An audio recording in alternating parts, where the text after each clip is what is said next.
সন্ধ্যার দিকে শপিং মলে আসছি কিছু কাপড় চোপড় কিনতে। আর শপিং মলটাতে কিছু ডিসকাউন্ট চলছে, তাই ঘুরে ঘুরে কি কেনা যায় সেটা দেখতে লাগলাম। হঠাৎ করে কিছু একটার সাথে ধাক্কা লেগে পড়ে গেলাম। উঠে দাঁড়াতে দেখি পরীর মতো সুন্দরী একটা মেয়ে, যেন ভুল করে পরী পালকের থেকে নেমে এসেছে। কিছু বুঝে ওঠার আগেই ঠাস ঠাস করে 2টা চড় বসিয়ে দিল। ছোট লোকের বাচ্চা, চোখে দেখতে পাস না? তোর সাহস হয় কি করে আমার গায়ে টাচ করার? আমি সরি, দেখতে পাই নাই। দেখতে পাস নাই নাকি অন্য কিছু? এই তোদের মতো ছেলেদেরকে খুব ভালো করে চেনা আছে আমার। মেয়ে দেখলেই গায়ে পড়তে ইচ্ছে করে নাকি? তুই জানিস আমি কে আর আমার বাবা কি করে? আমি সত্যি আপনাকে দেখতে পাই নাই, না দেখে ধাক্কা লেগে গিয়েছে। এমনিতেই ধাক্কা দিয়েছিস, আবার মুখে মুখে তর্ক করছিস। তোর অবস্থা দেখ কি করি আমি। মাথা নিচে করে দাঁড়িয়ে আছি, তখন একটা লোক এসে মেয়েটাকে বলতে লাগলো, ম্যাডাম প্লিজ একটু শান্ত হন। ছেলেটা মনে হয় ভুল করে ধাক্কা দিয়ে ফেলেছে, আর ছেলেটা মনে হয় আপনাকে চিনতে পারে নাই। বিষয়টা আমি দেখছি, আপনি এখান থেকে যান। লোকটার কথা শুনে মেয়েটা রেগে গজগজ করতে করতে চলে গেল। তারপর লোকটা আমার সামনে এসে দাঁড়ালো। এই ছেলে, তোমার কি জানের ভয় নাই? জানো মেয়েটা কি? এই শহরের নামকরা বিজনেসম্যান আনোয়ার সাহেবের মেয়ে। আমি আর একটু পরে আসলে হয়তো তোমার অবস্থা খারাপ করে ছাড়তো। এখানে যা করতে এসেছো সেটা করে চলে যাও। একথা বলে লোকটা চলে গেল। ও, আপনাদেরকে তো আমার পরিচয় দিই নাই। আমি নীল, এই শহরে নতুন এসেছি, তেমন কিছু চিনি না। আর এই মেয়েটাকেও প্রথমবার দেখলাম। আমি তো আর ইচ্ছা করে ধাক্কা দেই নাই, তবুও কেমন আচরণ করলো দেখলেনই তো। যাক, যা হবার হয়েছে। শপিং করার মুডটা নষ্ট করে দিল। প্রয়োজনীয় কিছু জিনিস কিনে বাসার দিকে রওনা দিলাম। ছোট্ট একটা বাসা ভাড়া নিয়েছি শুধুমাত্র নিজের থাকার জন্য। এই শহরে আমাকে কেউ চিনে না। কথা বলতে বলতে বাসায় চলে আসলাম। ঘেমে নিয়ে একেবারে একাকার হয়ে গিয়েছি। ওয়াশরুমে গিয়ে শাওয়ার নিলাম, তারপর রাতের খাবারটা খেয়ে নিলাম, তারপর বিছানায় শুয়ে পড়লাম। তখনই ফোনে একটা মেসেজ আসলো। মেসেজটা ওপেন করে দেখি কলেজের অ্যাডমিশনটা হয়ে গিয়েছে। আসলে এই শহরে একটা কলেজে অনার্স দ্বিতীয় বর্ষের অ্যাডমিশনের জন্য আবেদন করেছিলাম, তো সেটা হয়ে গেছে। কাল থেকে ক্লাস করতে পারবো, তাই তাড়াতাড়ি ঘুমিয়ে গেলাম। সকালে ঘুম থেকে উঠে নামাজটা আদায় করে নিলাম, তারপর খাবারটা খেয়ে নিয়ে ড্রেস পরে নিলাম। নিজে ইচ্ছা করে কম দামি পোশাক পরলাম, তারপর চুলে তেল দিয়ে ভালো করে আঁচড়ে নিলাম। একদম খ্যাত লাগছে। যাক, এবার ঠিক আছে। কলেজের দিকে পা বাড়ালাম। ভিউয়ার্সরা হয়তো ভাবছেন কি জন্য খ্যাত হয়ে গেলাম। নিজেকে এমনি এমনি কি কেউ খ্যাত সাজাতে চায়? গল্পের সাথে থাকুন, সবটাই বুঝতে পারবেন। বাসা থেকে কলেজ বেশি দূরে নয়, মাত্র 5 মিনিটের রাস্তা। তাই কলেজে পৌঁছে গেলাম। গেট দিয়ে ঢুকতেই সামনের দিকে চোখ পড়লো। আরে, এ তো দেখি কালকের সে মেয়েটা। ওনার বাবা নাকি এই শহরের নামকরা বিজনেসম্যান। যাই হোক, আমাকে নিয়ে আমি ভাবতে থাকি। মেয়েটাকে না দেখার ভান করে চলে যেতে থাকলাম। তখনই পিছন থেকে একটা মেয়ে ডাক দিল, এই খ্যাত, কই যাস? এদিকে শুনে যা। তাকিয়ে দেখি যে ভয়টা পাচ্ছিলাম সেটাই হয়েছে। ওই যে একটা কথা আছে না, যেখানে বাঘের ভয় সেখানে সন্ধ্যা হয়। কালকে সেই মেয়েটা ডাকছে, তাই সামনে না গিয়ে সোজা মেয়েটার কাছে চলে গেলাম। জি, আপনি আমাকে ডাকছেন? তুই ছাড়া এই কলেজে তো একটাও ক্ষেতকে দেখতে পাচ্ছি না, তো কাকে ডাকছি বোঝার কথা। ও আচ্ছা, বলুন, কি বলবেন? তুই তো সেই ছেলেটা যে গতকাল আমাকে ধাক্কা দিয়েছিল। কলেজে তো আগে দেখি নাই, নতুন নাকি? মাথাটা নিচু করে, জি, আবার আজকের প্রথম কলেজ। তোর নাম কি রে? জি, আমার নাম নীল। আর আপনার নাম? আমার নাম তানহা। গতকাল যে অপরাধ করেছিলি, তোর অবস্থা তো খারাপ করেই দিতাম, তবে শপিং মলে ম্যানেজারের কথায় বেঁচে গেছিলি। যাক সে কথা, বাট তোর মতো ক্ষেতকে প্রিন্সিপাল অ্যাডমিশন দিল কেন সেটাই তো মাথায় আসছে না। আর কিসব কাপড় পরেছিস সেগুলা? কাপড় কেনার টাকা না থাকলে আমার কাছ থেকে ভিক্ষা করে নিয়ে যাস। এটা বলেই হাসতে শুরু করলো। ইচ্ছা করলে কথাগুলো জবাব দিতে পারতাম, কিন্তু দিলাম না। সেখান থেকে ক্লাসে চলে আসলাম। এখনো ক্লাসের সময় হয়নি, তাই ক্লাসটা ফাঁকা ছিল। একেবারে লাস্ট বেঞ্চে গিয়ে বসলাম। এদিকে তানহার বান্ধবী লিজা। কি রে তানহা, ওই খ্যাতটাকে এভাবে অপমান করলি কেন? আরে গতকাল গিয়েছিলাম শপিং করতে, বাট কই থাকে জানে খ্যাতটা এসে আমাকে ধাক্কা দেয়। প্রচন্ড রাগে 2টা চড় মেরে রাগটা কন্ট্রোল করেছিলাম। একদম ঠিক কাজ করেছিলি। এইসব খ্যাতের কাজটাই হলো মেয়ে দেখলে গায়ে পড়া। আচ্ছা ঠিক আছে, এখন ক্লাসে চল, সময় হয়ে গেছে। তানহাও বান্ধবীদের সাথে ক্লাসের দিকে চলে যায়। ক্লাসে চুপ করে বসে আছি, হঠাৎ তাকিয়ে দেখি তানহাও তানহার বান্ধবীদের সাথে এই ক্লাসের দিকে আসছে। তাই মাথাটা নিচু করে থাকলাম। কি রে লিজা, খ্যাতটা আমাদের ক্লাসে বসে কি করছে? হ্যাঁ তাই তো রে, খ্যাতটা মনে হয় আমাদের সাথে একই ইয়ারে পড়ে। চল খ্যাটটাকে মজা দেখাচ্ছি, এই বলে শয়তানি করে হাসাহাসি করছে তারা। সবাই মিলে নীলের কাছে যায়। কি রে ছোট লোক, পিছু নিতে নিতে এই ক্লাস পর্যন্ত চলে আসছিস? মাথাটা নিচু করে থাকলাম, অপমান আর কত করবে, বড়লোকের দুলালি, অহংকার অনেক। মেয়েগুলো আর কিছু বলতে যাবে তখনই ক্লাসে স্যার চলে আসে। সব স্টুডেন্টরা নিজেদের জায়গায় বসে পড়ে, তারপর স্যার ক্লাস নেওয়া শুরু করে। তোমরা সবাই মনোযোগ দিয়ে শোনো। তোমাদের কলেজে নতুন একটা ছেলে এসেছে, আজ থেকে তোমাদের সাথেই লেখাপড়া করবে। নীল, তুমি এখানে এসো। স্যারের কথা মতো সামনে গিয়ে স্যারের পাশে দাঁড়ালাম। এই হলো তোমাদের নতুন বন্ধু, গতকালই অ্যাডমিশন নিয়েছে, এখানেও নতুন এসেছে, তোমরা ওকে দেখে রাখবে। স্যারের কথা শেষ না হতে তানহা দাঁড়িয়ে গেল। স্যার, আপনাদের কি রুচিবোধ বলতে কিছুই নাই নাকি সব হারিয়ে গেছে? কই থেকে একটা ক্ষেত ছোট লোককে কলেজে অ্যাডমিশন দিয়েছেন? কলেজের ইজ্জতটাই তো এর জন্য নষ্ট হয়ে যাবে। তানহার কথা শুনে মাথা নিচু করে দাঁড়িয়ে থাকলাম। এরা শুধু ভালো জামা কাপড়ই দেখে, ভিতর দেখে না। Tanha, just set up. তুমি তোমার সীমা অতিক্রম করে ফেলেছো। ভুলে যেও না, তুমি এখানে শিক্ষা নিতে আসছো, এটা কোনো সিনেমা হল না। Sit down right now. Tanha স্যারের কথায় বসে পড়ে। নীল, তুমি কিছু মনে করো না, নিজের জায়গায় গিয়ে বসে পড়ো। স্যারের কথা মতো নিজের সিটে এসে বসলাম। স্যার ক্লাস নিতে শুরু করলেন। ক্লাস করা শেষে বের হয়ে গেলাম। আজকে নতুন, তাই কোনো বন্ধু নাই। ক্যাম্পাসের দিকে হাঁটতে লাগলাম। ঠিক তখনই পকেটে থাকা ফোনটা বেজে উঠলো। Hello sir. নীল, তোমাকে যে মিশনে পাঠানো হয়েছে সেটা ভালো করে কমপ্লিট করা চাই। কোনো রকম কেউ যেন সন্দেহ না করে। এটা খুবই গোপনীয়ভাবে করতে হবে। হাত ফসকে বেরিয়ে গেলে দেশের জন্য বিপদ হয়ে আসতে পারে। অপরাধীদেরকে আমাদের চাই। স্যার আপনি কোনো চিন্তা করবেন না, এখানে আমি ছাত্র সেজে এসেছি, তাই সন্দেহ করার কিছু নাই। এই মিশনটা কমপ্লিট করে এখান থেকে বের হব। স্যার শুধু কিছুদিন সময় লাগবে। ওকে, তোমাকে সময় দেওয়া হলো, তবে বেশি দেরি যেন না হয়। মনে মনে অপরাধীদের তো জেলে ভাত খাইয়েই ছাড়বো, সে যেভাবেই হোক। তার আগে আমাকে এই কলেজের সম্পর্কে ভালো করে কিছু জেনে নিতে হবে। এসব ভাবছি তখনই পিছন থেকে কেউ একজন আমার নাম ধরে ডাক দিল। পিছনে ঘুরে দেখি একটা ছেলে দৌড়ে কাছে চলে আসলো, হাত বাড়িয়ে দিয়ে বলে, হাই, আমি রাজ। আমি নীল। তো আমরা কি বন্ধু হতে পারি? হ্যাঁ অবশ্যই। আচ্ছা, তোমার বাসা কোথায়? এই তো সামনেই। আপনার বাসা? ওহ, আমার বাসা এই সিনেমা হলের পিছনে। আর তুমি আপনি করে বলছেন কেন? বন্ধুদের মধ্যে কখন আপনি চলে না। সো এখন থেকে তুই করে বলবো। আচ্ছা ঠিক আছে। এই, তোর নাম্বারটা দে তো। রাজকে আমার নাম্বারটা দিয়ে দিলাম। তারপর দুজন মিলে একটা গাছের নিচে বসলাম। তারপর দুজন মিলে কিছু আড্ডা দিয়ে বাসায় চলে আসলাম।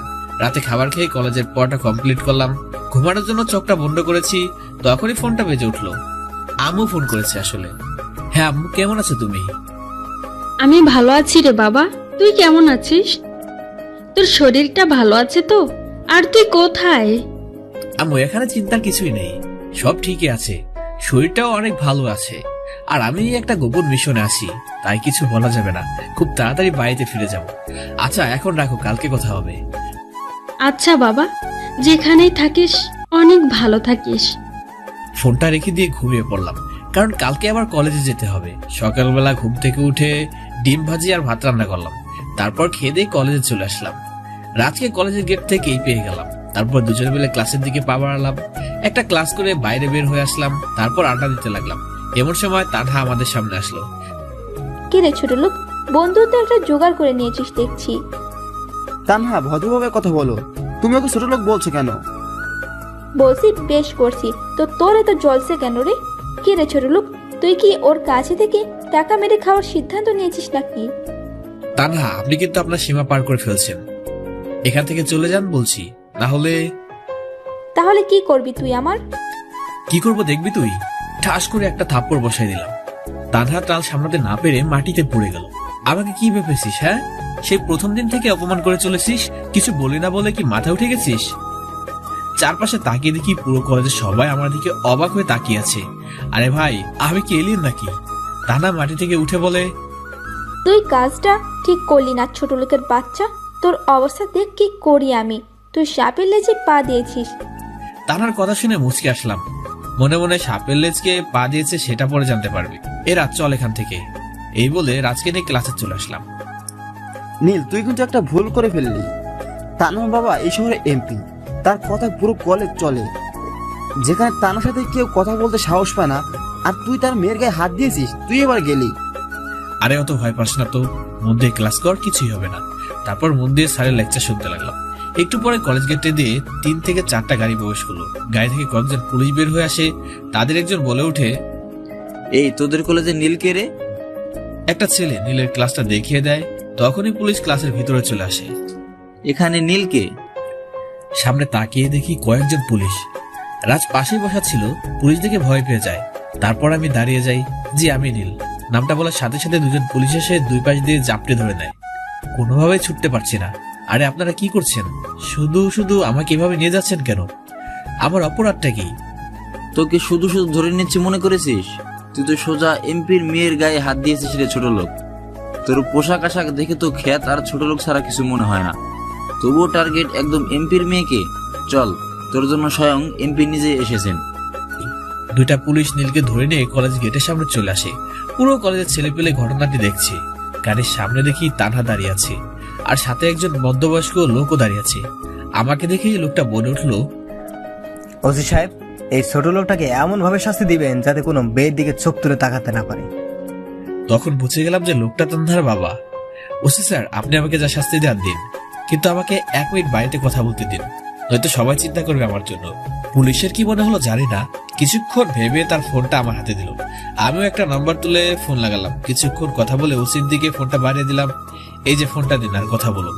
ওসি আমার থেকে ফোনটা হাতে নিয়ে কিছুক্ষণ কথা বললো। তারপর মুখে ভয়ের ছাপ দেখা দিল। স্যার স্যার সরি স্যার, আমি ব্যাপারটা জানতাম না, আর কখনো এমন হবে না স্যার, বলেই ফোনটা কেটে দিলাম। তারপর ওসি এমপি কে ফোন করে বলে, সরি এমপি সাহেব, আমি এই ছেলেকে অ্যারেস্ট করতে পারবো না। এটা আপনি কি করছেন ওসি সাহেব?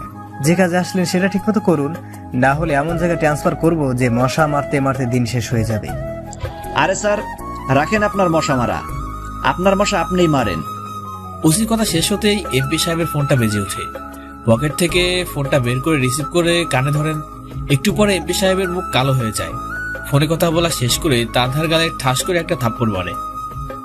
তানহা, তোর সাহস তো কম না। তুই জানিস তুই কার সাথে পাঙ্গা লড়ছিস? তোকে তো ইচ্ছে করছে আরো কয়েকটা থাপ্পড় লাগিয়ে দিই। নীল বাবা, আমার ভুল হয়ে গেছে। আমি কি তোমাকে কোনোভাবে সাহায্য করতে পারি? না আঙ্কেল, আমাকে সাহায্য করার কোনো প্রয়োজন নেই।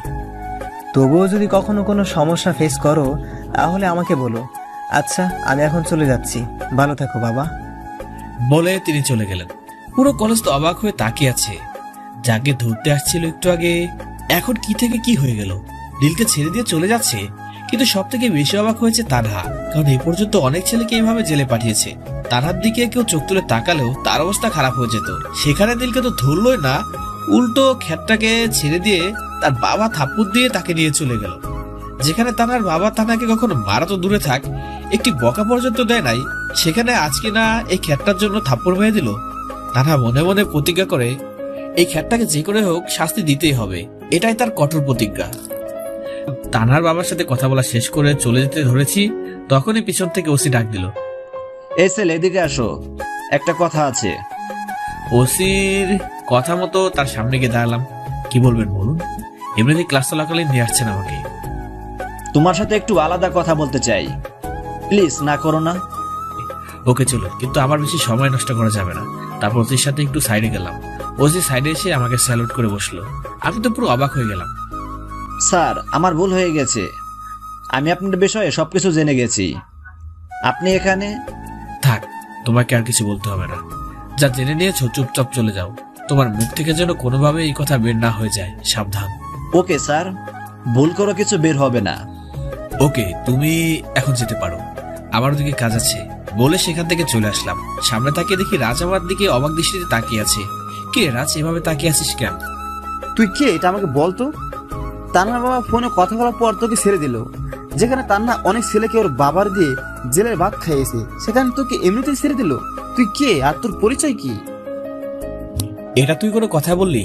আমি তো তোর বন্ধু। আর কেন যে আমাকে কিছু না করে ছেড়ে দিল? আচ্ছা, এখন এসব কথা ভেবে কাজ নেই। এখন চল বাসার দিকে যাওয়া যাক। তারপর রাজকে বিদায় দিয়ে বাসায় চলে গেলাম। ফ্রেশ হয়ে একটা ঘুম দিলাম। বিকালে ঘুম থেকে উঠে বাইরে থেকে একটু ঘুরে আসলাম। রাতে কলেজে পড়াটা শেষ করে ঘুমানোর জন্য শুয়ে পড়লাম। ঘুমের চোখটা জড়িয়ে আসছে আর তখনই টেবিলে থাকা ফোনটা বেজে উঠলো। দূর, এ সময় আবার কে ফোন দেবে? রাত বাজে 11টা।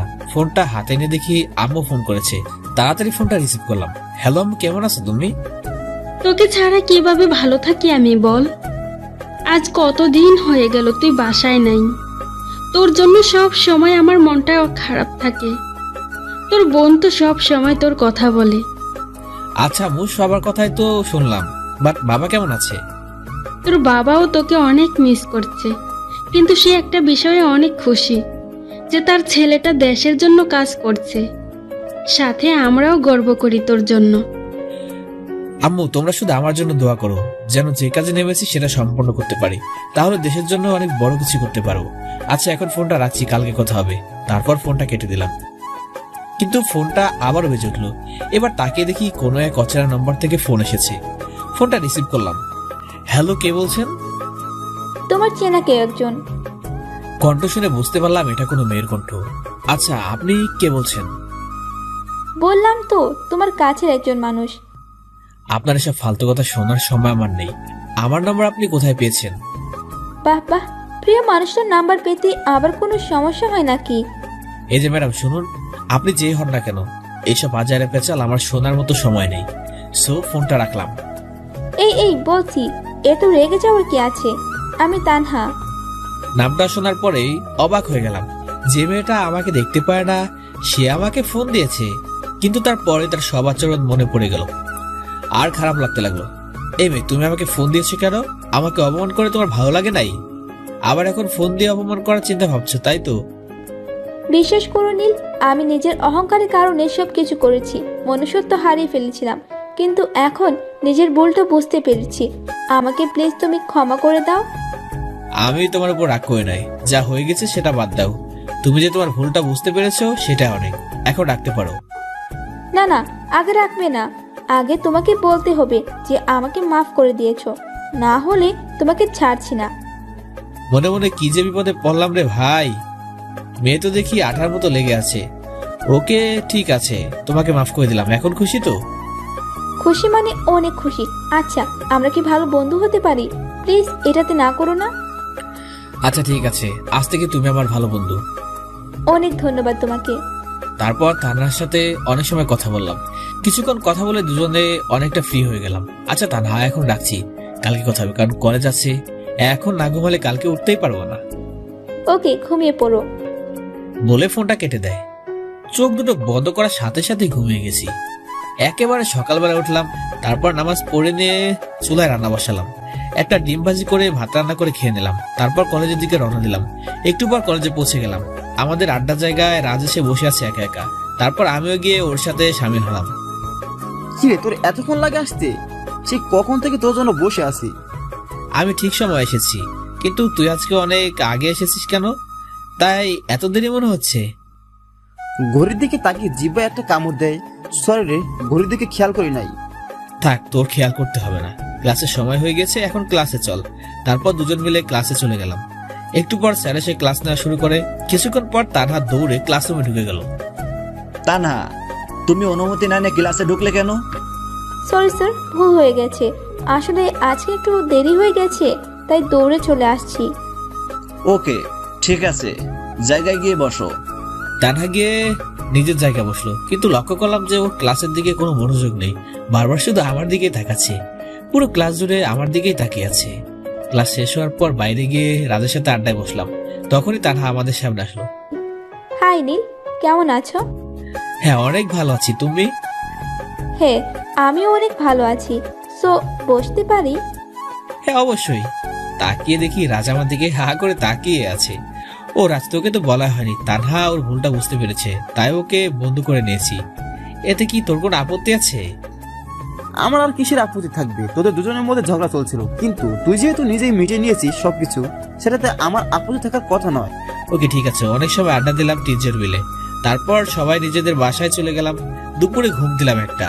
হঠাৎ করে ফোনের আওয়াজে ঘুমটা ভেঙে গেল। ফোনটা রিসিভ করলাম। হ্যালো, কে বলছেন?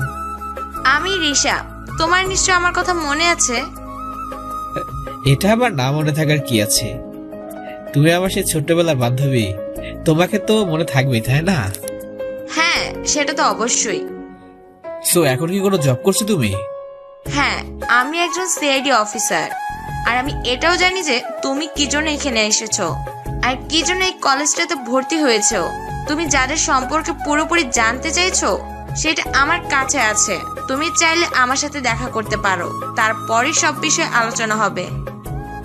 ওকে, তোমার সাথে আজকে বিকেলে দেখা করব। তাহলে তুমি কোথায় দেখা করতে পারবে? আমরা দুজন জ্যাকসন কফি শপে দেখা করতে পারি, ঠিক বিকেল 4টায়। ওকে ডান, আমি পৌঁছে যাব। তারপর ফোনটা রেখে দিয়ে ফ্রেশ হয়ে নিলাম। হালকা কিছু নাস্তা করে বেরিয়ে পড়লাম রিশার উদ্দেশ্যে। একটু পরে কফি শপে পৌঁছে গেলাম। ভিতরে ঢুকে দেখি রিশা একটা টেবিলে বসে আছে। সরি রিশা, আমার একটু দেরি হয়ে গেল। তুমি কষ্ট করে এত সময় বসে আছো, তোমার এখনো সে আগের মতো আগে চলে আসার অভ্যাসটা যায় নাই। ঠিক বলেছো, আমার এখনো সেই অভ্যাসটা যায় নাই। আর ভালো জিনিস নিশ্চয়ই যত্ন করে রেখে দিতে হয়। হ্যাঁ, সেটা অবশ্য খারাপ বলো নাই। তো বলো, কি খাবে তুমি আজকে? এই পাগল হয়ে গেছো নাকি তুমি? আজ কতদিন পর তোমার সাথে দেখা হলো। আজকে তুমি শুধু বসে থাকবা আর আমি খাওয়াবো। ওকে ঠিক আছে মিস সিআইডি অফিসার, তুমি তো দেশের জন্য খুব ভালো কাজই করছো। আর আমার খুব ভালো লাগলো যে তোমার সাথে এভাবে কথা বলতে পারছি। এই হইছে, অত পাম দেওয়ার দরকার নেই। তুমি তো কম না, তুমি তো একজন underground commando the army man, সেটাও আবার ওয়ান ম্যান আর্মি কমান্ডো। তুমি তো দেশের জন্য খুব ভালোভাবে লড়াই করতে পারবে। আমাদের কথা বলার মাঝে ওয়েটার এসে 2টা কফি দিয়ে গেল। রিশা, তুমি এর মধ্যে কফি অর্ডার দিয়ে ফেলেছো? তারপর আরো বেশ কয়েকটা আইটেম আসলো। এবার এগুলো খেয়ে নাও। আর হ্যাঁ, তোমাকে যে জন্য আসতে বলেছি একটু ওয়েট করো। রিশা ব্যাগের থেকে একটা সিডি প্লেয়ার বের করে, এই নাও, এর ভিতরে তোমার সবকিছু ইনফরমেশন দেওয়া আছে। আর আমার সন্দেহ যে ওই কলেজে প্রিন্সিপালও এটার সাথে জড়িত। আরে সেটা তো আমি খুঁজে নেব যে কে এই দেশ বিরোধী কাজের সাথে জড়িয়ে আছে। ওদের সব কয়টাকে ধরে এমন অবস্থা করব যে বাকি সন্ত্রাসীরা ভাবতেও ভয় পাবে। তারপর দুজন মিলে খেয়ে নিয়ে বের হয়ে গেলাম। তারপর বাসায় চলে গেলাম। রাতে ল্যাপটপটা অন করে সিডি প্লেয়ার প্লে করলাম। বাহ, রিশা তো দেখছি খুব ভালো কাজ করেছে, সব ইনফরমেশন এখানে নিয়ে আসছে। কিন্তু হঠাৎ করে চোখটা এক জায়গায় আটকে গেল। কলেজের প্রিন্সিপাল সে ওসির সাথে বসে আছে। এটা শুধু একটা ফটো। একটু ভালো করে লক্ষ্য করলাম, বোঝা যাচ্ছে ওসির সাথে প্রিন্সিপাল কিছু একটা বিষয় নিয়ে হেসে হেসে কথা বলছে। আবার রিশাও তো বলছিল যে প্রিন্সিপালকে সন্দেহ করে। তাহলে কি প্রিন্সিপাল ওই কাজের সাথে জড়িত? এসব কথা ভাবছি তখনই ফোনটা বেজে উঠলো। ফোনের শব্দে ধ্যান কাটলো। ফোনের দিকে তাকিয়ে ফোনটা রিসিভ করলাম। Hello sir. কি নীল, তোমার কাজ কত দূর? জি স্যার, সবকিছু ভালোভাবে চলছে। আশা করি খুব তাড়াতাড়ি এই কেসটা সলভ করে ফেলবো। কথা বলা শেষ করে ফোনটা কেটে দিলাম। তারপর ঘুমিয়ে পড়লাম। সকালবেলা কলেজে গিয়ে রাজের সাথে আড্ডা দিতে লাগলাম। আর তখন দেখি 3 থেকে 4 জন ছেলে প্রিন্সিপালের রুমে ঢুকলো। সবগুলোকেই দেখতে গুন্ডাদের মতো। সবাই মাস্ক পরে আছে, যেন মনে হচ্ছে জঙ্গল থেকে উঠে এসেছে। কলেজে আসার পর থেকে ওদেরকে দেখে নাই। তবে কি ওরা প্রিন্সিপালের সাথে মিলে কুকর্ম করছে? মনে প্রচুর পরিমাণ সন্দেহ হতে লাগলো। কি হচ্ছে, দেখা করার দরকার কি? এই রাজ, আমার একটা পার্সোনাল কল আসছে, আমাকে একটু সাইডে যেতে হবে। রাজের কাছ থেকে সরে গিয়ে প্রিন্সিপালের রুমের দরজায় গিয়ে দাঁড়ালাম। তারপর লুকিয়ে ওদের কথাগুলো শুনতে লাগলাম। এই তোমরা এখন কলেজে আসতো কি জন্য? তোমাদেরকে না আমি বলেছিলাম যে আমি ফোন করব? যদি কেউ এটা দেখে নেয় তাহলে তোমরা সহ আমাকেও জেলের ঘানি টানতে হবে। আরে প্রিন্সিপাল, রাখতো তোর জেল। আমরা ওসব জেলের ভয় পাই না। তোকে বলেছিলাম ড্রাগগুলো দেশের বাইরে পাঠাতে হবে, সেটা যে করেই হোক। তুই সেগুলো নিয়ে কোথায় রাখছিস তাড়াতাড়ি বল। তোমরা উত্তেজিত হচ্ছে কেন এত? আমি তো টাকার গোলাম। তোমাদের ড্রাগগুলো আমি যথাসময়ে পাঠিয়ে দেবো, কারণ আমিও চাই অনেক বড় লোক হতে। এই প্রিন্সিপাল হয়ে কতদিন থাকবো? আমি একেবারে দেশের বাইরে চলে যাব আর জীবনটাকে উপভোগ করব। ঠিক আছে, আমরা এখন চলে যাচ্ছি। ঠিক সময়ে যেন মালগুলো পেয়ে যাই, নাহলে তোকে এমন অবস্থা করব যে তোকে কবরও ভয় পেয়ে দাফন করতে দেবে না। বলে ছেলেগুলো চলে গেল। এদিকে আমার সমস্ত কিছুর ভিডিও করা শেষ। ছেলেগুলো আসতেই লুকিয়ে পড়লাম। তারপর আবার রাজের কাছে চলে গেলাম, কিন্তু আড্ডা দেওয়া আর হলো না। তানহা রাজের সাথে বসে আছে। কিরে, তোর কথা বলতে এত সময় লাগে? সে কখন চলে গেলি? আরে এখন তো আসছি, আর ওয়েট করা লাগবে না। নীল, তুমি কোথায় গিয়েছিলে? আমি এসে দেখলাম রাজ বসে আছে, বাট তুমি নাই। ওকে জিজ্ঞাসা করলে বলল মোবাইলে কথা বলতে গেছে। সো কথা বলতে কি এত সময় লাগে নাকি? দুজন মিলে আমার পিছনে লাগছে। এখন আমার কান্না পাচ্ছে।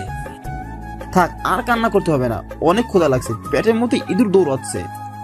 এখন চল ক্যান্টিনে কিছু খেয়ে আসি। এই রে, তোর কথা শুনে তো ক্ষুধা লাগলো আমার।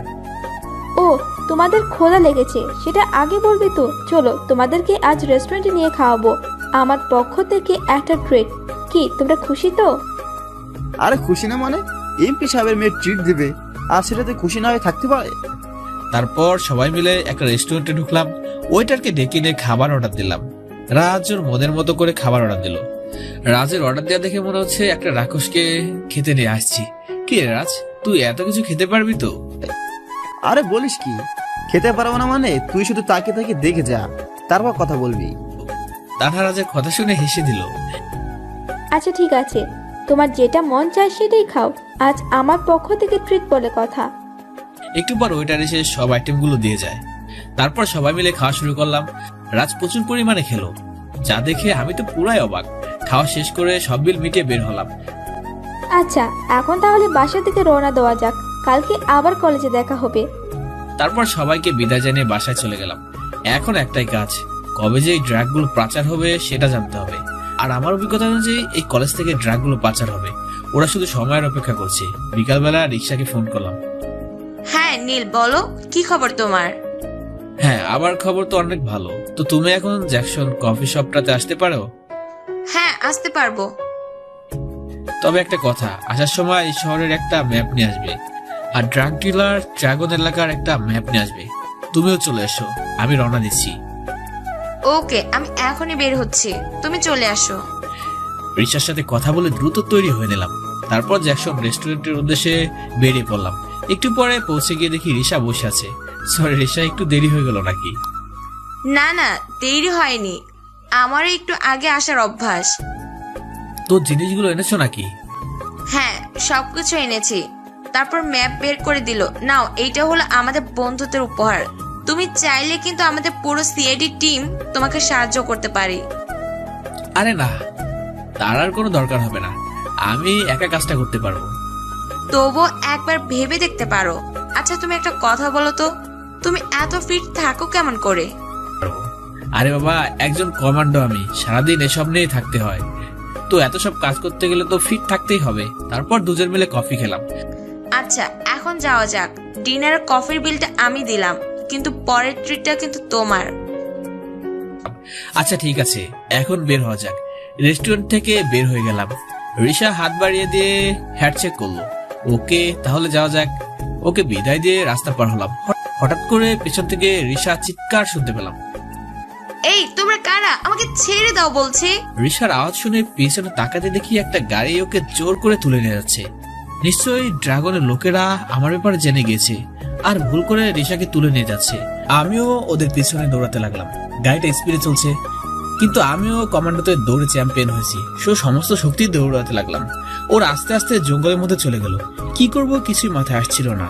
তখন রাস্তায় একটা মোটা লাঠি দেখতে পেলাম। ওইটা ওদের গাড়ির দিকে ছুঁড়ে মারলাম। সাথে সাথে গাড়ির সামনের কাজটা ভেঙে গেল, আর ওরা কন্ট্রোল করতে না পেরে গাড়ি থামিয়ে দিল। দৌড়ে গিয়ে রিসাকে গাড়ি থেকে বের করলাম, কিন্তু 10 থেকে 13 জন আমাদেরকে ঘিরে ধরল। রিসাকে সাইডে সরিয়ে দিয়ে সব কয়টাকে মারতে থাকলাম। একটু পর দেখি মাটিতে সব কয়টা গড়াগড়ি খাচ্ছে। তারপর রিসার দিকে তাকাতে একটা গুলি এসে সোজা আমার পেটের বাম পাশে লাগলো। সাথে সাথে চোখ দুটা অন্ধকার হয়ে গেল। রিসা এই অবস্থা দেখে নীল বলে একটা চিৎকার দেয়, কিন্তু নীলের দেহ মাটিতে পড়ে আছে, কোনো সারা শব্দ নেই। সেই লোকগুলো এসে জোর করে রিসাকে তুলে নিয়ে যায়। হঠাৎ করে আমার ঘুমটা ভেঙে গেল। পাশে তাকিয়ে দেখি 3টা লোক দাঁড়িয়ে আছে। চারপাশে তাকাতে দেখি আমি হসপিটালের বেডে শুয়ে আছি। তখন সামনে দাঁড়ানো একটা লোক বলে উঠলো, এই ছেলে, রেশা কোথায়? মনে মনে এরা আবার কারা যে রিসার খোঁজ নিতে আসছে? ব্যাপারটা এখন চেপে যেতে হবে। আমি কেন রিসাকে চিনি না? আর আপনারা কে? আমরা সিআইডি থেকে আসছি, আর রেশাও একজন সিআইডি অফিসার। এটা রেশার ছবি, একটা ছবি সামনে দিয়ে বলল, আর আমরা তোমাকে জঙ্গল থেকে অজ্ঞান অবস্থায় পেয়েছি।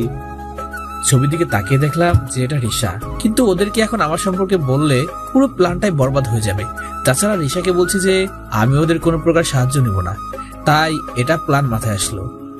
শুনুন, আমি এই মেয়েটাকে চিনি না, আর আমি কিভাবে জঙ্গলে ছিলাম সেটাও আমি জানি না।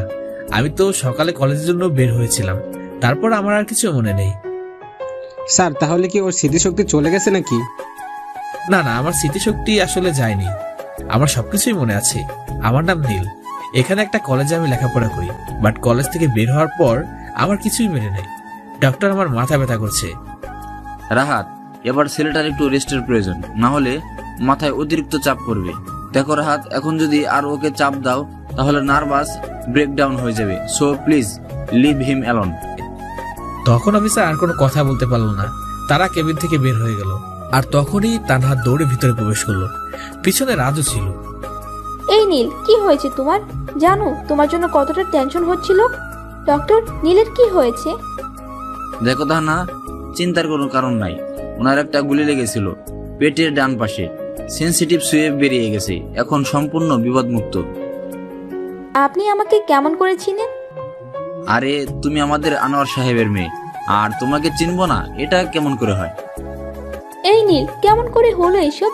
জানো তোমার জন্য আমার কতটা টেনশন হচ্ছিল। কতবার যে তোমাকে ফোন করেছি, বাট তোমার কোনো খোঁজ খবর পাই নাই। তারপর অনেক কষ্টে তোমাকে খোঁজে চলে আসলাম। এই তানহা, আমার কিছু হয়নি।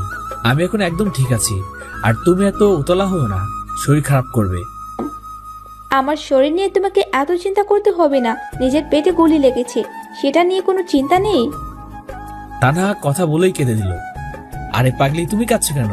কাদার মতো কিছু হয়েছে নাকি? আর ডক্টর তো বলে দিয়েছে যে আমি সম্পূর্ণ বিপদমুক্ত আছি। তুমি আর কি বুঝবে? আমার কোনো প্রিয় মানুষের কিছু হলে খুব কষ্ট হয় আমার।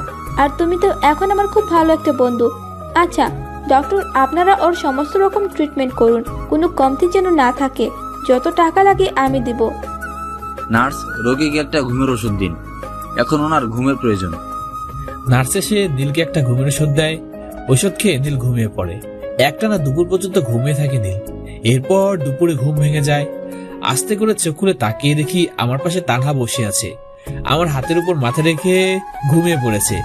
কিন্তু ওর মাথার কিছু চুল ওর মুখের উপর এসে পড়েছে। সব মিলিয়ে ওকে খুব মায়াবী লাগছে। ইচ্ছে করছে ওর কপালে ভালোবাসা একটা পরশ এঁকে দেই।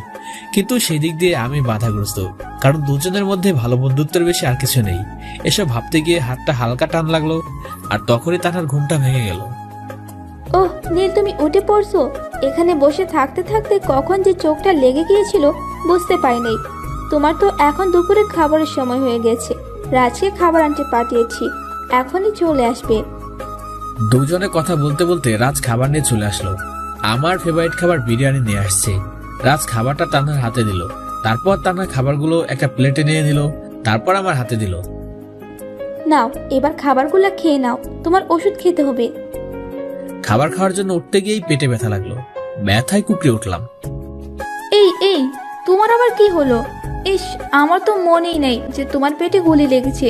তুমি উঠে খেতে পারবে না। সত্যি বিষয়টা ভুলে গিয়েছিলাম। আসো, আমি খাইয়ে দিচ্ছি। তানহার কথা শুনে পুরো অবাক হয়ে গেলাম। মেয়েটা বলছে কি ও নাকি আমাকে খাইয়ে দেবে? মাথাটা পুরো খারাপ হয়ে গেল নাকি? এত কিছু ভাবছো কেন তুমি? আমার মাথা একটু খারাপ হয় নাই। তুমি অসুস্থ বলে তোমাকে খাইয়ে দিচ্ছি। এখন চুপচাপ করে খাবারগুলো খেয়ে নাও তো। ওরে বাস রে, তানহা কি কোনো অলৌকিক শক্তি আছে নাকি? আমার মনের কথা কেমনে জেনে গেল? চুপ হয়ে ভদ্র ছেলের মতো খেয়ে দিলাম। তানহা আমাকে অনেক যত্ন করে খাইয়ে দিল। এমন একটা বউ থাকলে তো আরামে জীবনটা পার করে দেওয়া যেত। খাবারটা শেষ করে ওষুধ খেয়ে দিলাম। তারপর রাজ আর তানহার সাথে গল্প করতে লাগলাম। সন্ধ্যার দিকে রাজকে বললাম বাড়ি ফেরার পথে তানহাকে নামিয়ে দিয়ে আয়। না নীল, আমি তোমাকে ছাড়া এক পাও নড়ছি না। রাজ বাসায় চলে যাক, আমি এখানেই তোমার কাছে থাকবো। একেবারে তুমি সুস্থ হলে তারপর বাসায় যাব। আরে তানহা, তোমার বাবা মা তো তোমার জন্য চিন্তা করবে। তাছাড়া তুমি বা আমার জন্য এত চিন্তা করছো কেন? আর তুমি বা কোথায় থাকবে?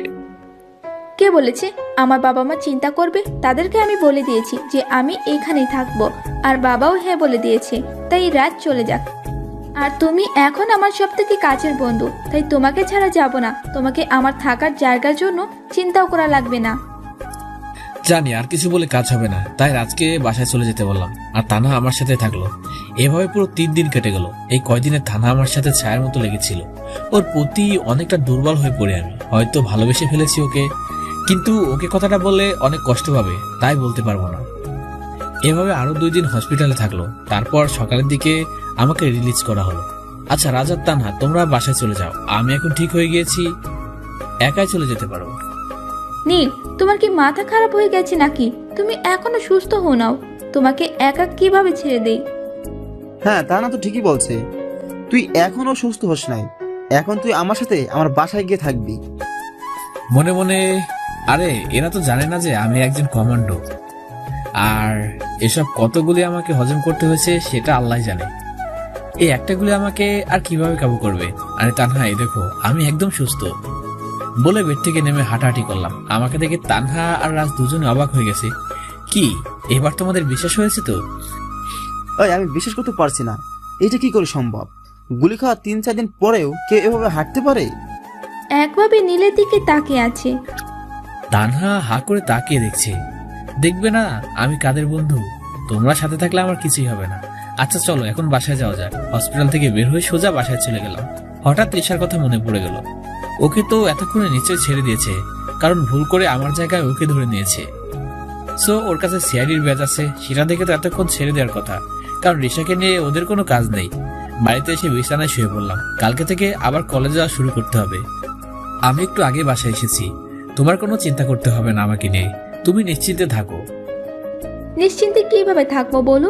তোমার জন্য তো অনেক চিন্তা হচ্ছে আমার। তুমি সুস্থ আছো, তবুও তোমার অসুস্থতার জন্য চিন্তা হচ্ছে যদি আবার অসুস্থ হয়ে পড়ো। আরে না, আমার কি হবে? তুমি কোনো চিন্তা করো না। আচ্ছা এখন রাখি, আমি বিশ্রাম নেব। আচ্ছা ঠিক আছে, তুমি কি কাল কলেজে আসতে পারবে? হ্যাঁ, কলেজে আসতে পারবো, কোনো সমস্যা হবে না। তারপর ফোনটা কেটে দিয়ে বিছানায় শরীরটা এলিয়ে দিলাম। অন্যদিকে সিআইডি টিমের মাথা খারাপ হয়ে যাচ্ছে। রিশার কোনো খোঁজ পাওয়া যাচ্ছে না। সিআইডি অফিসাররা তাদের অফিসে আসতেই দেখলো এসিপি স্যার বসে আছে। কি ব্যাপার, তোমরা কি রিশার কোনো খোঁজ পেয়েছো? নো স্যার, এখনো খোঁজ পাওয়া যায় নাই।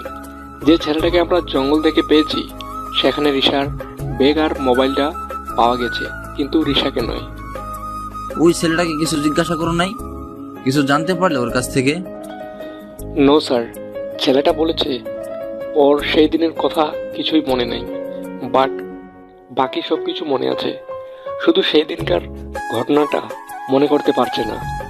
আর ওর কাছে রিশার ছবিটাও দেখিয়েছি, বলল যে এই প্রথম নাকি রিশাকে দেখলো।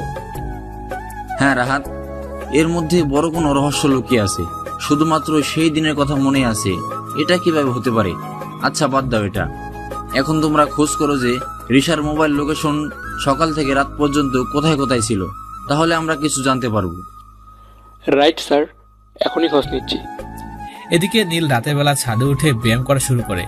এই 7 দিনে আজকে আবার ব্যায়াম করা শুরু করলো। প্রত্যেকদিন নীল প্রায় অধিকাংশ সময় ব্যায়াম করে কাটিয়ে দেয়, কারণ একজন কমান্ডোর বডি ফিট রাখার জন্য প্রচুর পরিমাণে ব্যায়াম করতে হয়। প্রায় 30 মিনিট ধরে ব্যায়াম করার পর হঠাৎ ফোনটা কান্না করা শুরু করে দিল। ফোনের দিকে তাকিয়ে দেখে তার আম্মু ফোন করেছে। তারপর রিসিভ করে কানে নেয়, আর তখনই ওপাশ থেকে ঝড় উঠে যায়। নীল বুঝে নেয় এটা তার ছোট বোন যারা। কুত্তা, বাদর, হনুমান, পচা টমেটো, পচা আলু, হাতি, শিয়াল, তোকে তো আমি মেরেই ফেলবো হারামজাদা। এই মেরেছে পেত্তিটা তো দেখছি সেইভাবে খেপে আছে। সাবধানে কথা বলতে হবে, না হলে কপালে আজ কি আছে। কিরে, কি হয়েছে, এত চিল্লাস কেন? ওই হারামি, তুই কি জীবনেও ভালো হবি না? না প্রত্যেক সময় কোনো না কোনো কাজে বাড়ি থেকে কোথায় চলে যাস, আর ফিরে আসার নামগন্ধ নাই। আমার বাসায় সারাদিন একা একা ভালো লাগে না। এই তো পেতনি, এত রাগিস কেন? তুই তো জানিস যে আমার কাজ হলো দেশ রক্ষা করা। যখন তখন বেরিয়ে পড়তে হবে, আর কয়েকদিনের মধ্যে বাড়ি ফিরে যাব। একটু একা থাকা যায় কয়েকদিন। তুই আবার বাড়িতে ফিরে আয়, বাবার সাথে কথা বলে তোর বিয়ে ঠিক করতেছি। তারপর বিয়ে করে যেখানে খুশি সেখানে চলে যাবি, আমার কোনো সমস্যা থাকবে না। আচ্ছা একটা জিনিস বুঝলাম না, বিয়ে করবো আমি, কিন্তু এতে তোর লাভটা কোথায়?